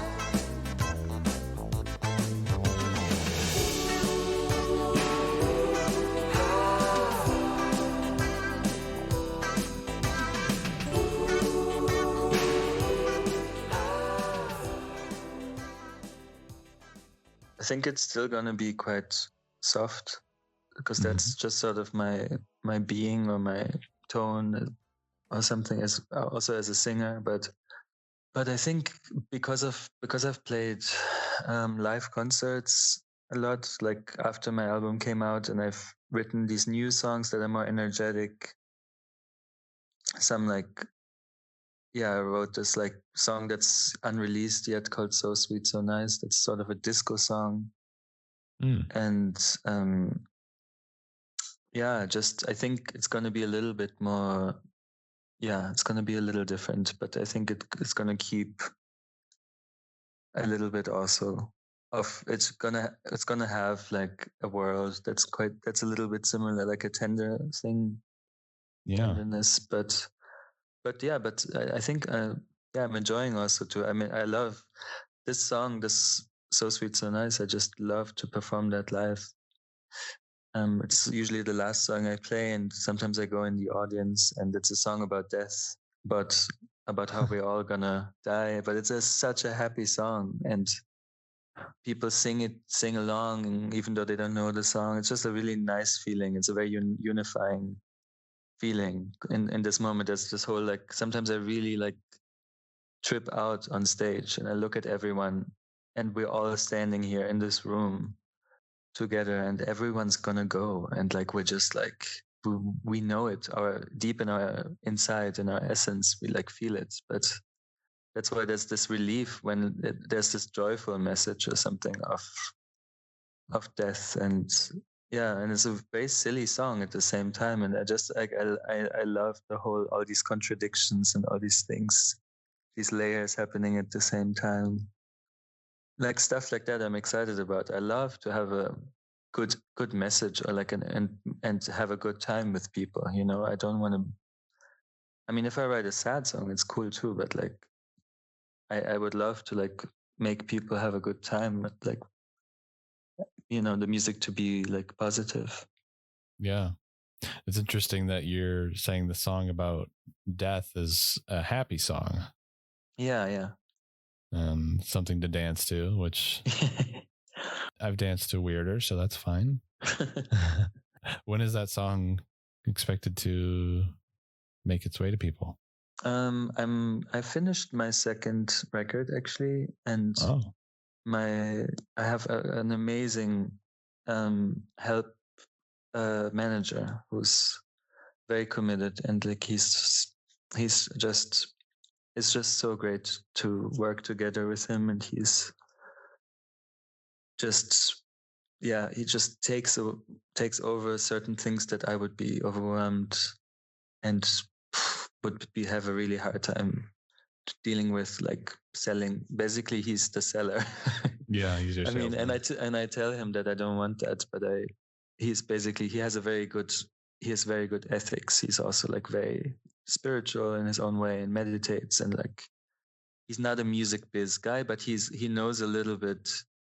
He's a little bit also aware of how to play the game a little bit. And I tell him to play the game as little as possible, but just like, but he's taking the album, and like he's currently just asking a few people if they want to release it, maybe, or see what's out there, and then it will come out. It will release it. If a label takes it over, or like we don't know exactly what's going to happen, but it's in that phase right now. And I'm currently working on another record already because of that year, and I've been writing, you know, being locked at home, and I'm working already on the third one, and I'm really excited about that too. Like that's going to be, I think, a much more like liberated record, because it's like, yeah, because it's 2020 record, you know. Yeah, it's got a lot more to Yeah, talk about. process. Yeah. Yeah, that's exciting. That's real cool to hear that you've got a second one that's ready, basically, and then Yeah. third one on the way. Yeah. Sounds like Yeah. children. Yeah. Do you have any children? It feels like, no, I don't. I think I won't, unfortunately. No? Okay. Yeah, not for any. I don't have any agenda or anything. I think it's so great to have kids. I don't know. It's just, I don't think I can make it work the way I am, and I've thought about it a lot. But yeah, it's a really strong feeling that I have, that I don't think I have that space. Yeah, I mean, in my life, and I'm very happy the way it is. And yeah, it's sounds so selfish, but it's that's how I feel. You've obviously explored it, so you know it's not something that's gonna work for your goals, right? Yeah, but also never say never, you know. Yeah, like I can. It's possible that it changes. Yeah, I can imagine your albums feeling that way too, feeling like children. Yeah, something that you raise from the ground definitely up. It's really like the replacement for having kids is these albums. So strange to say that. Do they keep you up at night or wake you up early in the morning? Definitely. Oh yeah, there you go. They occupy my mind like so much. That's crazy. Yeah, that's a lot of parenting. Keeping it fed. Definitely. And then abandoning it, which is really bad, because once it's finished, like I have to like I can never really go back. Have to send it off to college. Yeah, but you always keep like you send it off to college, but you keep a very loving place in your heart for it, and try to be like, try to not put your own, try to not project your own stuff onto it, that it's just an image, it's just, you know, like an image of a time, of a way you felt or something. Yeah. The second album and even the third album, how do they, I mean, in your opinion, how do they compare to the Essential John Moods? I think the second one is is produced a little differently, less lo-fi, I would say.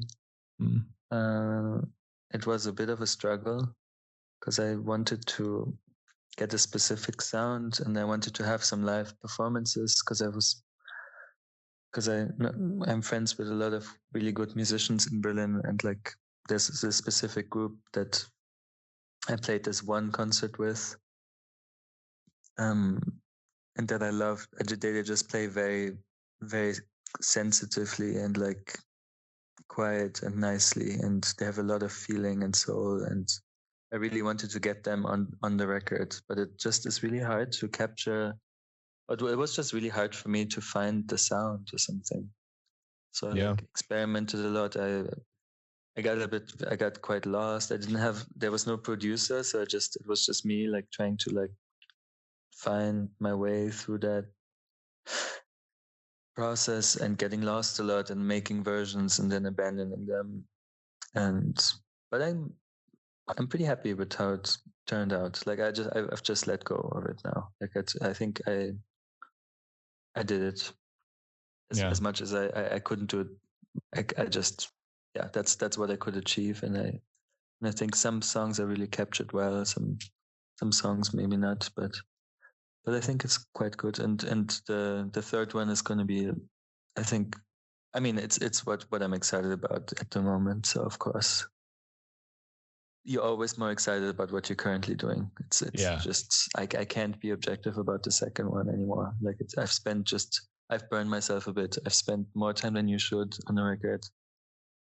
with that. So I think it's not up to me anymore to know anything about it. Yeah. That's how I feel a bit. Yeah. I mean, that makes sense. It all, as anybody working on any project, it's great to invest as much time as you can into it, but eventually you have to say that it's as perfect as it'll get and it's ready for the world. Yeah, I was talking to a friend about that yesterday, who's also a musician, and he was like, "It's so easy to create something. It's so easy to start a song. It takes like 10 minutes to come up with, if you get that inspiration, and you're like, wow, that's so cool, and you can make something quite nice pretty quickly, or come up with something. But to finish it is so hard. Yeah. Like it's always a little hard. Yeah, that's how I am with my writing. It's like I have the idea, I have all the major plot points in my head, but it's so hard to finish. Yeah, There's right. just all the gaps that you need to fill and tighten up, and yeah, with music the same. Yeah, music the same. I have this other friend who is, I think, one of the most talented, inspired musicians I know, but he only believes in music in the moment. He's a very radical. He just he always got burned when he tried to record it, or he does that sometimes because he's really good, and he played a lot of stuff. He played some chords on my records, but he just believes in the magic of just playing and completely just doing it for the moment. And I respect that also. I know what he, because making these recordings, it's a bit like you're a little bit, you create, there's something artificial about it, you're creating something that,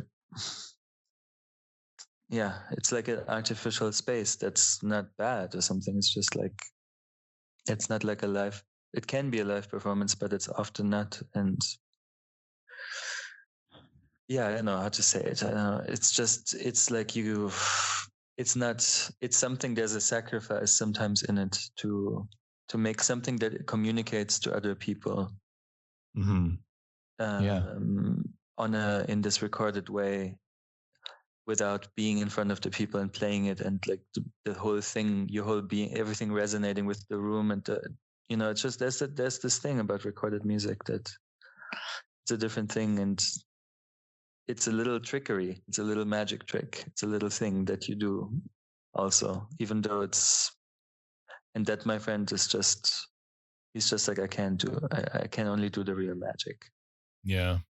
Some people thrive in the live performance. Well, I would assume most people probably do, but some are like they only want to do the recorded. Yeah. I love recording music. It's so fun. Yeah. It's great. Yeah. Yeah, my buddy. It's magical too. Yeah, absolutely. My buddy is a musician. Well, he produces music too, and it's very hard to. I'm always pushing him. I'm like, you gotta get out in the world already, because your music it's phenomenal and needs to be shared. Mm-hmm. But he wants everything to be perfect. Yeah. And if you keep waiting, it's just not going to get anywhere. Not going to go to anyone. There's many people who also don't feel the need to that just are content. Yeah. To do it, and don't do the whole other.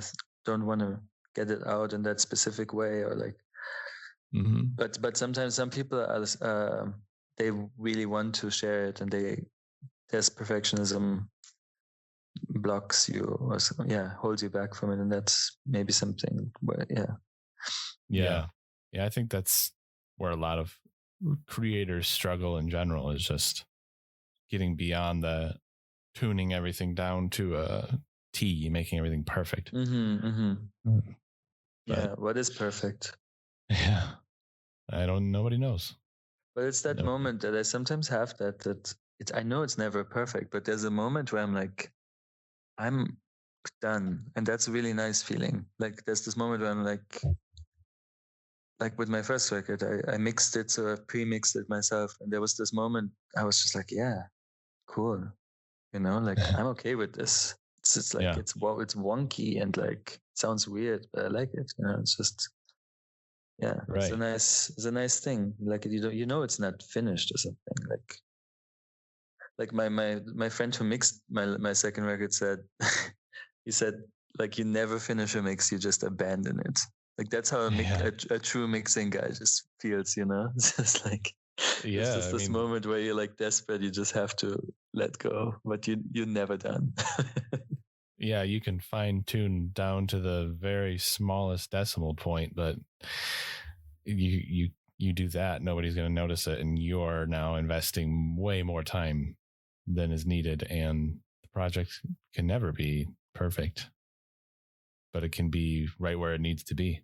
I think perfect is such a weird concept. We use it so naturally, but don't understand. Yeah, it's used so loose. I think thrown about so loosely. I mean, you can eat or drink anything and say, "Oh, that's perfect," but there's always something that could be done. Yeah, but I guess perfection is like a feeling that's subjective. Oh yeah. Yeah, and absolutely. But it is real. You know, sometimes you just feel this. You look at something that's just completely harmonious, or like you listen to something or you see a sculpture or anything like that, and just like you'd never ask yourself anything about it. You know, it just feels good. Yeah. Is that friend that you mentioned with the he likes to do the live performance, is he someone that people can find, or is he truly just live? Yeah. No, he's truly live. That's great. I mean you can there's a few videos of one performance where I played live for the band on YouTube. And he's in that band. He plays keys. Oh, okay. What is the band? They're called the Hole Boys. The Holo Boys? No, Hole, like because they had this practice room that was really in a tiny basement, like a hole that was so small, ridiculous, so tiny. Yeah. I'll have to see if I can find that. I don't know if you will. But yeah, you've done it sounds like a lot of collaborations. The ones that I found with like Sean Nicholas Savage and Better Person. Mm-hmm. Sean is a huge inspiration, and like he's a friend who also lives in Berlin. He's a Canadian songwriter. Yeah, he's from Montreal, right? He is from Edmonton, but he moved to Montreal. Oh, okay. At some point. Mm-hmm. Yeah. I listened to Sean Nicholas Savage before finding you, and when I first heard your music, I thought immediately the two clicked. I was like, there's a lot of that like kind of glamorous sound. It's funny that we both didn't know each other, even though we were both in Berlin, until Sean had heard a song from my other band Fenster that he freaked out about. He like connected to it and it was a song I had written for Fenster called Memories. Oh, okay. And he was like, I have to meet this band.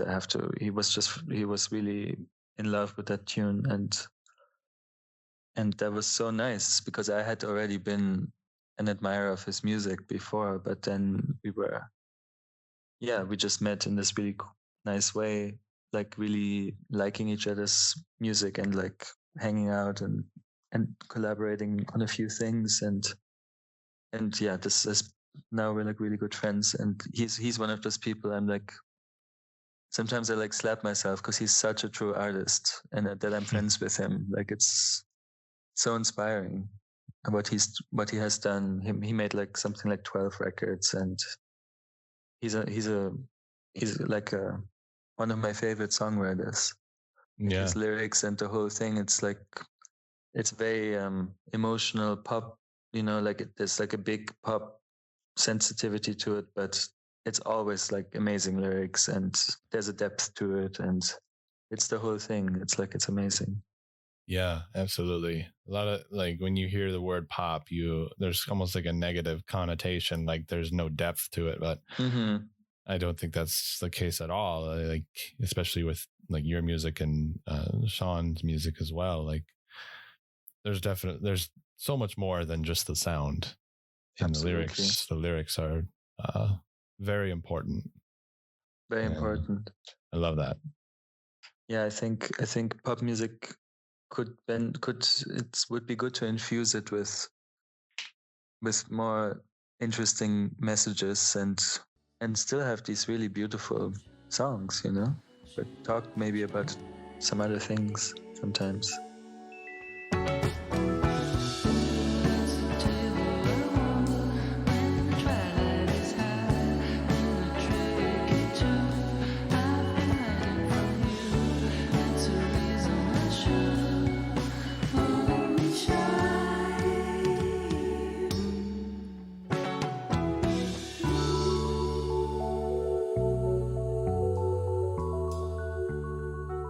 My dream is always to infuse even mainstream pop music with weirder cosmic messages, like things that are like. Yeah, I think it takes itself too serious, but it's not even really saying anything, and that's a confusing statement. But a lot of the most mainstream music is just that. It's serious, but there's not much there. Yeah. And I think you can be profound, but also be humorous or easygoing. Or that is my favorite thing, I think, in the world. Like to say something, to be vulnerable and serious, but then to have maybe that other, like a little bit of, cosmic giggle, like a little bit of just laugh at yourself too, because you're just like a funny human, wobbly, like you're like a little. I don't know how you can explain it. Like sometimes I see humans as these funny. We're just funny. Yeah. And like we don't know much, and it's funny. Yeah. It is funny. I mean, how insanely fragile we are, but yet we walk around and have ideas and share them. And I don't know. It's just, it's. Yeah, even the two of us, like just two. Yeah, like so nice though. I'm really enjoying this. This was maybe my favorite interview. Yeah, great. I'm glad. Because I can just say all my weird things. I feel you don't. Yeah, it's just a nice. It's a nice space that it creates. Yeah, absolutely. I think it's definitely been a good discussion. We covered a lot of ground. Absolutely. The only other few things I wanted to talk about was like with Fenster. Mm-hmm. That's a project that's not even all out of Berlin, right? Because there's there you got someone from America and you got someone from France. Exactly. Yeah. How did you find each other? Sort of in the Berlin music world, in the little like scene. I met JJ from New York through a common friend back in 2009 or something. That was also like around the time Berlin was a little bit changing, and like there were a lot of international people moving to Berlin and starting things, and people that in New York couldn't have been, but the pressures of like of rent and all that stuff were too high in other places, and Berlin was just that place, was quite relaxed, and you like a lot of people still live these kind of bohemian lifestyles in Berlin, and it's kind of a nice place to live and be kind of low key. And we met and we had a really good connection, and we were kids, we were quite young, and just started this band, and this band went through a lot of, it was just like a lot of adventures and touring and different band members and drama, and I don't know, like a whole story. Another story for another day. But yeah, we are really still we're still very good friends. We in the beginning of this year we've played a really amazing concert in Berlin in a quite of a big venue. We have like a nice, just a very faithful, amazing following, like really nice people that support us, and it feels really good. I mean, the band isn't as active anymore, but we might make a 5th record one day. Yeah. When That'd be great. the solo projects are sort of like taking over now. And yeah, it's great. Like it's a big part of my life, big part of my like 20s. Yeah. Mm-hmm. Is music your full-time thing, or do you have a day job? No, I mean, I'm very lucky that since years or something, I've been sort of able to pull it off. That's awesome. Yeah, thanks. I mean, with what we've talked about in mind earlier, that I don't need so much, like I'm also like I'm able to live quite with like quite modestly and happily. Yeah. That's great. I'm always so happy to hear for people that can truly just do what they enjoy, and that's where their time goes. So awesome. Thankful for that. I'm so it's also, it hasn't been, we've been trying with the band to find a way to sustain it, but it was never really possible. And which was also okay, but I mean, it was cool that we were somehow still able to pursue it so much. But it was just with the expenses of a tour with it's just so different. There's so many expenses, and it's just so hard to make it work. You need to be have a really, just like bands are hard. But but yeah, it's just that's it. What have you been watching or reading or anything like that lately? What have you been consuming lately that you think people should go out and check out? We talked about a lot of books and stuff already. I've seen a really nice documentary about Queen, the band. Oh, it's kind of odd because they're not like a band that I think about much, or like I do like them. I've always like enjoyed their music, like almost in a like just like it's catchy and it's a bit childish sometimes, and but there's this BBC documentary on YouTube that was so nice, and just like the band is just, they're just like, they come across like quite unpretentious, and like Freddie Mercury is so like so cute somehow, like the way he's so unpretentious, like he's so natural, like he's very like, I don't know, just himself, and such an amazing performer, and the whole story of the band, and some self-reflection that I thought was really cool, that they were like they're sort of like were never considered cool, like even in their own time, like they weren't, the press was never like very ecstatic, and they were like, they just were a bit odd in their own way, and I don't know, it was a fun thing to watch, surprisingly, because it's not like one of my most influential. And what else? Oh, I've been listening to this amazing Pat Metheny record. Do you know Pat Metheny? No. It's like it's a guitar player who made many records, and I think as a young person I would have hated it, but I'm still young, but not that young anymore. I think it's just there's this record, I really recommend it. It's just beautiful music. It's called As Falls Wichita, So Falls Wichita Falls. And it's Pat Metheny and another person called Lyle Mays. And it's amazing. It's just an amazing piece of music. As Falls Wichita, So Falls. Mm-hmm. Yeah, I see it here. American jazz guitarist. Listen to it like 2 mornings in a row, and like I think definitely listen to it again tomorrow morning. Yeah. Then we listen to Double Fantasy by John Lennon the other day, his last record. There's like one of his songs and one Yoko Ono song, kind of like taking turns. Mm-hmm. And it does like, never listen to that one. It's definitely not my favorite, but it has like,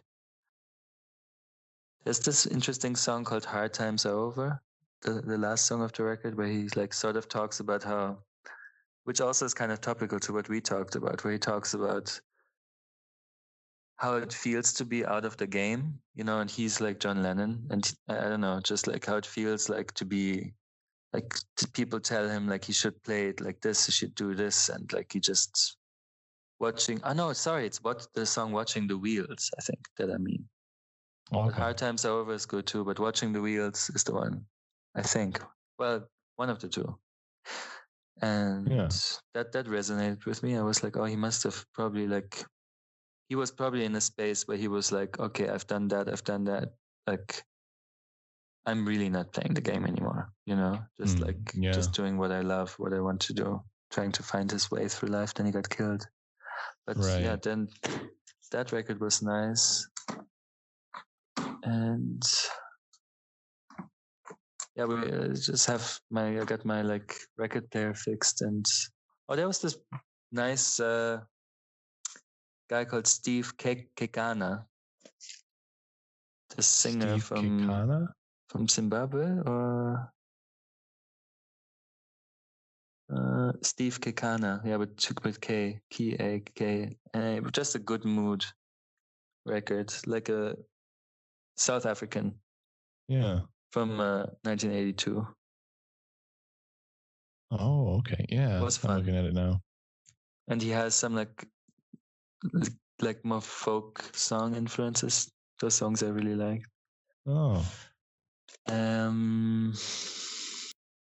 There's so much amazing music out of Africa.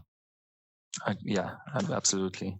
Like I think Africa is one of those like terribly unexplored realms for music. A little bit more so in the last decades, which is also like, yeah, I think there was a time when people simply didn't know African music at all or something. And yeah, then the internet, and I mean, I think the internet is so great for that. Like, yeah, how I think there is something amazing about being able to listen to all this music and finding these obscure records on YouTube, and like, I know some kids, some younger people who are like, who know so much more that I didn't know at their age, you know, that because they're really like finding, they have access to so much different stuff, and they're like taking all these influences and mashing them up, and it makes me quite hopeful that some people will be very how do you call that, like appreciative, or yeah, just like informed by a lot of different influences. Yeah, you gotta, especially, I mean, I was born in 92, so growing up and seeing how much things have changed, even just from when I was a kid, and how much easier it is to get a hold of anything. It's like the library is suddenly in your hand, and it's amazing. Neuralink. Yeah, exactly. Soon it'll be in your brain. But yeah, it's something that I hope people never take for granted, because it has introduced me to so many musicians, books, artists, authors, all of that. So it's amazing. Yeah, I think it's good to keep in mind that it bears all this potential for something very utopian, that maybe the internet was also meant to be, or like envisioned by some. And then I think there's the capitalism thing that always also recurring theme, just that took it over or something, or that turned it into what is wrong about it today. Yeah. And these big corporations, which are just a few, you know, very, very powerful big corporations that are like that are controlling part of it, and that's what we should go against, I think, or what we should be against, maybe, or like try to like weaken those monopolies of these few companies and take back the internet in some way. I don't know how, but like, let's do it. Yeah, got to figure that out, because they take any vehicle they can and they use it to sell. That's it. Sell. Yeah, profits. What kind of advice would you have for anyone, music or otherwise, just new or spending all the time they have already in it? What advice do you think they should take? Good question. I'm trying to listen to what comes up. Honestly, I don't know. I don't know if I can distill it into something so quick, but just my path through it was so strange and windy and back and forth, and I think I'm just always trying to figure out that thing about songwriting, and then finding the right sound, because sound is really important too, like to play with or to find an aesthetic, or aesthetic is not a good word, but like to find like a way of telling, if you're telling a joke, but all that you have is your intonation, the rhythm, and your spirit, or your like, that thing that makes a joke funny or not funny, or like if you mess up the punchline. Mm-hmm. And I think it's like that thing with music. It's like about how like if a song is a joke, then it's this mystery of how to tell it. You can tell a song in many different ways, like, as like maybe like, this original Dylan song, and then it's been covered like 30 times, and the joke, and everyone tells it differently. And it's really like, I don't know, when I have never found any rules, and I'm constantly still getting confused. And whenever I think, sometimes I make something good, I think, and then it doesn't last as a wisdom or something. But I think just one thing that's I found pretty helpful practically is to make a lot of songs, and even like just grab the guitar and like record something, like play a bit, and when you have something that you think sounds kind of nice, just to like record it on your phone or something, and then sometimes go through those things and pick something out, or like realize that some of these things were just like steps on the way or something. But I think that helps, because you lose a bit this, like, you don't sit down, you're like, I'm going to write a song now, it's just like, it's just kind of, you're just doing it all the time, and it becomes like it exercises the muscle, and it loosens. It's just, it's good not to get too precious. Yeah. That's something that worked for me pretty well. And you collect melodies, and sometimes you make something and you like listen to it, you're like, I don't hear what my idea was. Like, what is that melody, or what is that? And sometimes you listen to it and it's really something special. You didn't even realize that you maybe make a song out of. Yeah. Yeah. I think that's great advice. Yeah, that's been good for me.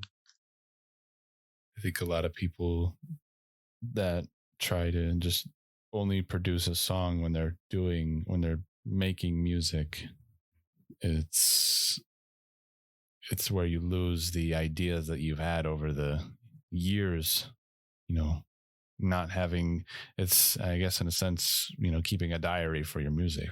Yeah, like that.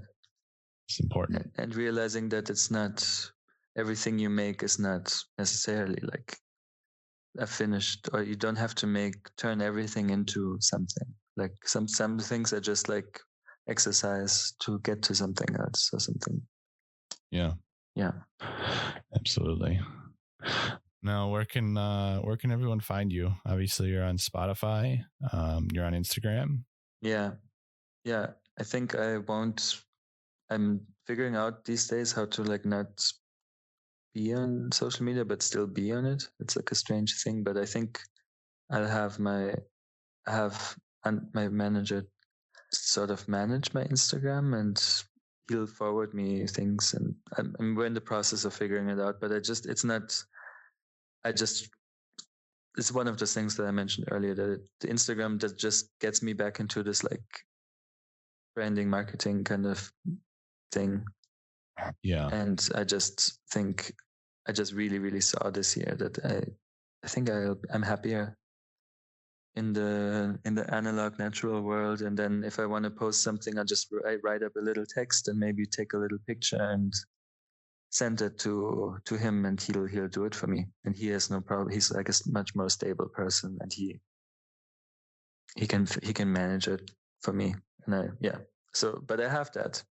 And I'm gonna keep it. I was thinking of maybe leaving, but I'm getting so many lovely interactions through Instagram, and really like people write things to me that they're just too precious to me. Like that's the reason why I stay, because it does much motivate me, and it's just super nice to hear sometimes how something is received. And I'm trying not to be dependent on it, but it's just very encouraging, like to have this contact and the relationship with people through the music, because the music's the best way of reaching someone. Like you just feel like, it feels really nice. So that's what I love about it. Yeah, absolutely. And people can also find you on Bandcamp.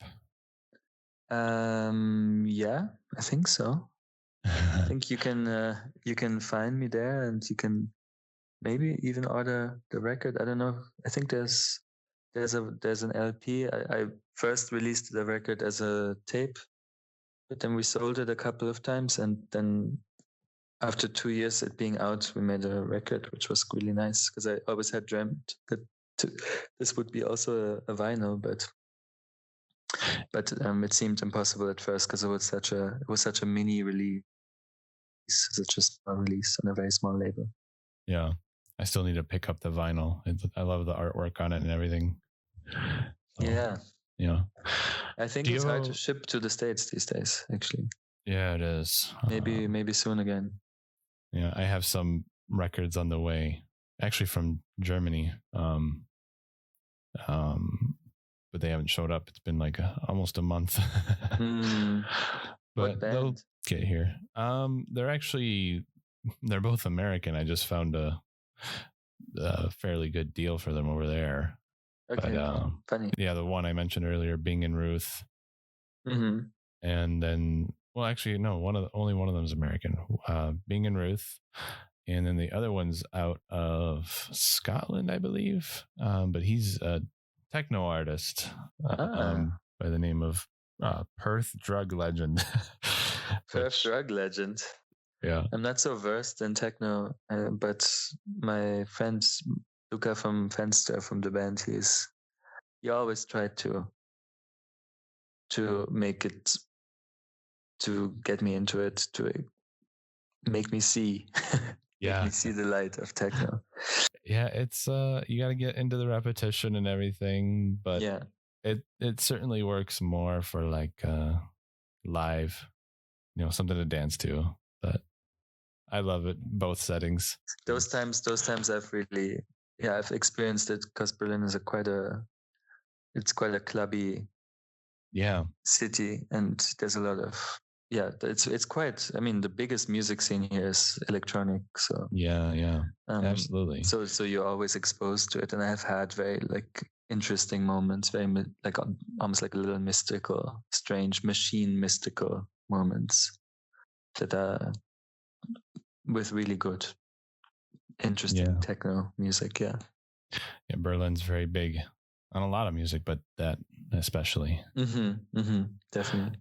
I appreciate you being available and spending so much time with me today. It was a very good conversation, very enlightening, and a lot of things to take away. Thank you so much. I really feel the same. And I'm trying to make space in my life to like not have so many things to do. So it was it was nice to spend that time. Yeah. You have a good night. What are you having for dinner? I haven't thought about that yet. Good question. I've recently started eating a vegan diet. Oh, nice. Just trying to see if I can do it, because I never thought I could. But I think it's like I don't know. I think it's an interesting direction. It's like it's definitely not a bad thing for the planet or something. But yeah, it's been interesting. It's like it's quite easy so far. I wonder if it gets hard after a while. I don't know. Yeah, I've tried it a couple times. It's if you're not being very balanced about what you eat, it can wear on you in my experience. But there's people that have done it for a lot of their life and thrive in it. So you've had energy issues with lack of energy or something? That's what I experienced mostly, was feeling weak. I at the time I tried it, I was doing a lot of physical labor, and I felt like I was not getting enough protein. Yeah. That's the challenge. I think so too. I wonder if I already also feel that. I mean, I have to pay attention a bit. I've been doing it for over a month now, and I've been, I don't know. I think I have been feeling a bit strange, and maybe it's just like maybe I have to study a little bit more what it means and what I need to supplement. But yeah, I'm always enjoying the way vegetables seem, like things just shift around, and even if I just do it for a while, it's sort of an interesting thing to try. Yeah. Yeah. Well, I mean, good luck on that. So I'll eat something vegan tonight. Yeah. I want to listen to your podcast now. Now I'm a fan. I'll let you know when this is going up. Great. Thanks, Cody. Well, you have a good night. You too. All right. All the best. Okay. Yes. Bye. Bye.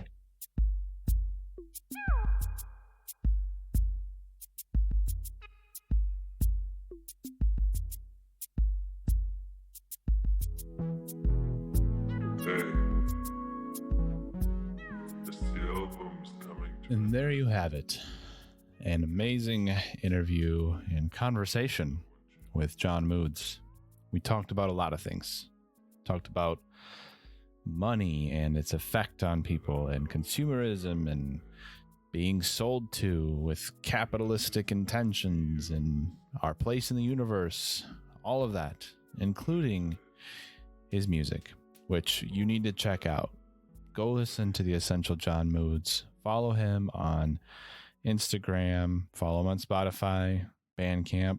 Keep an eye out for the new music coming out. I am very excited for that. So I had an awesome time today, and I love conversations like this. Really felt like I was just talking with a friend. It was really delightful for me. I hope it was for you too. Be sure to follow John Moods, follow None the Lesser, and prepare for what is to come. Next week on None the Lesser, there will be a bonus episode. Of course, if you've been here this long, you already know a bonus is coming. But what comes after that? Well, the following week, I will be talking with Justin Pape, a person I discovered through their street art about 10 years ago, who has continued on with his journey in art to this day. So a whole lot of catching up to do with him, and a really great conversation I have, a whole lot to take away from that one, and so many cool things to discover. We talk about architecture and a lot of the things that he has been consuming through the pandemic and all that good stuff. So keep an eye out for that. Again, this was Cody Buchanan. It still is Cody Buchanan, and it always will be Cody Buchanan, your host of None the Lesser. I will see you next time. Thank you.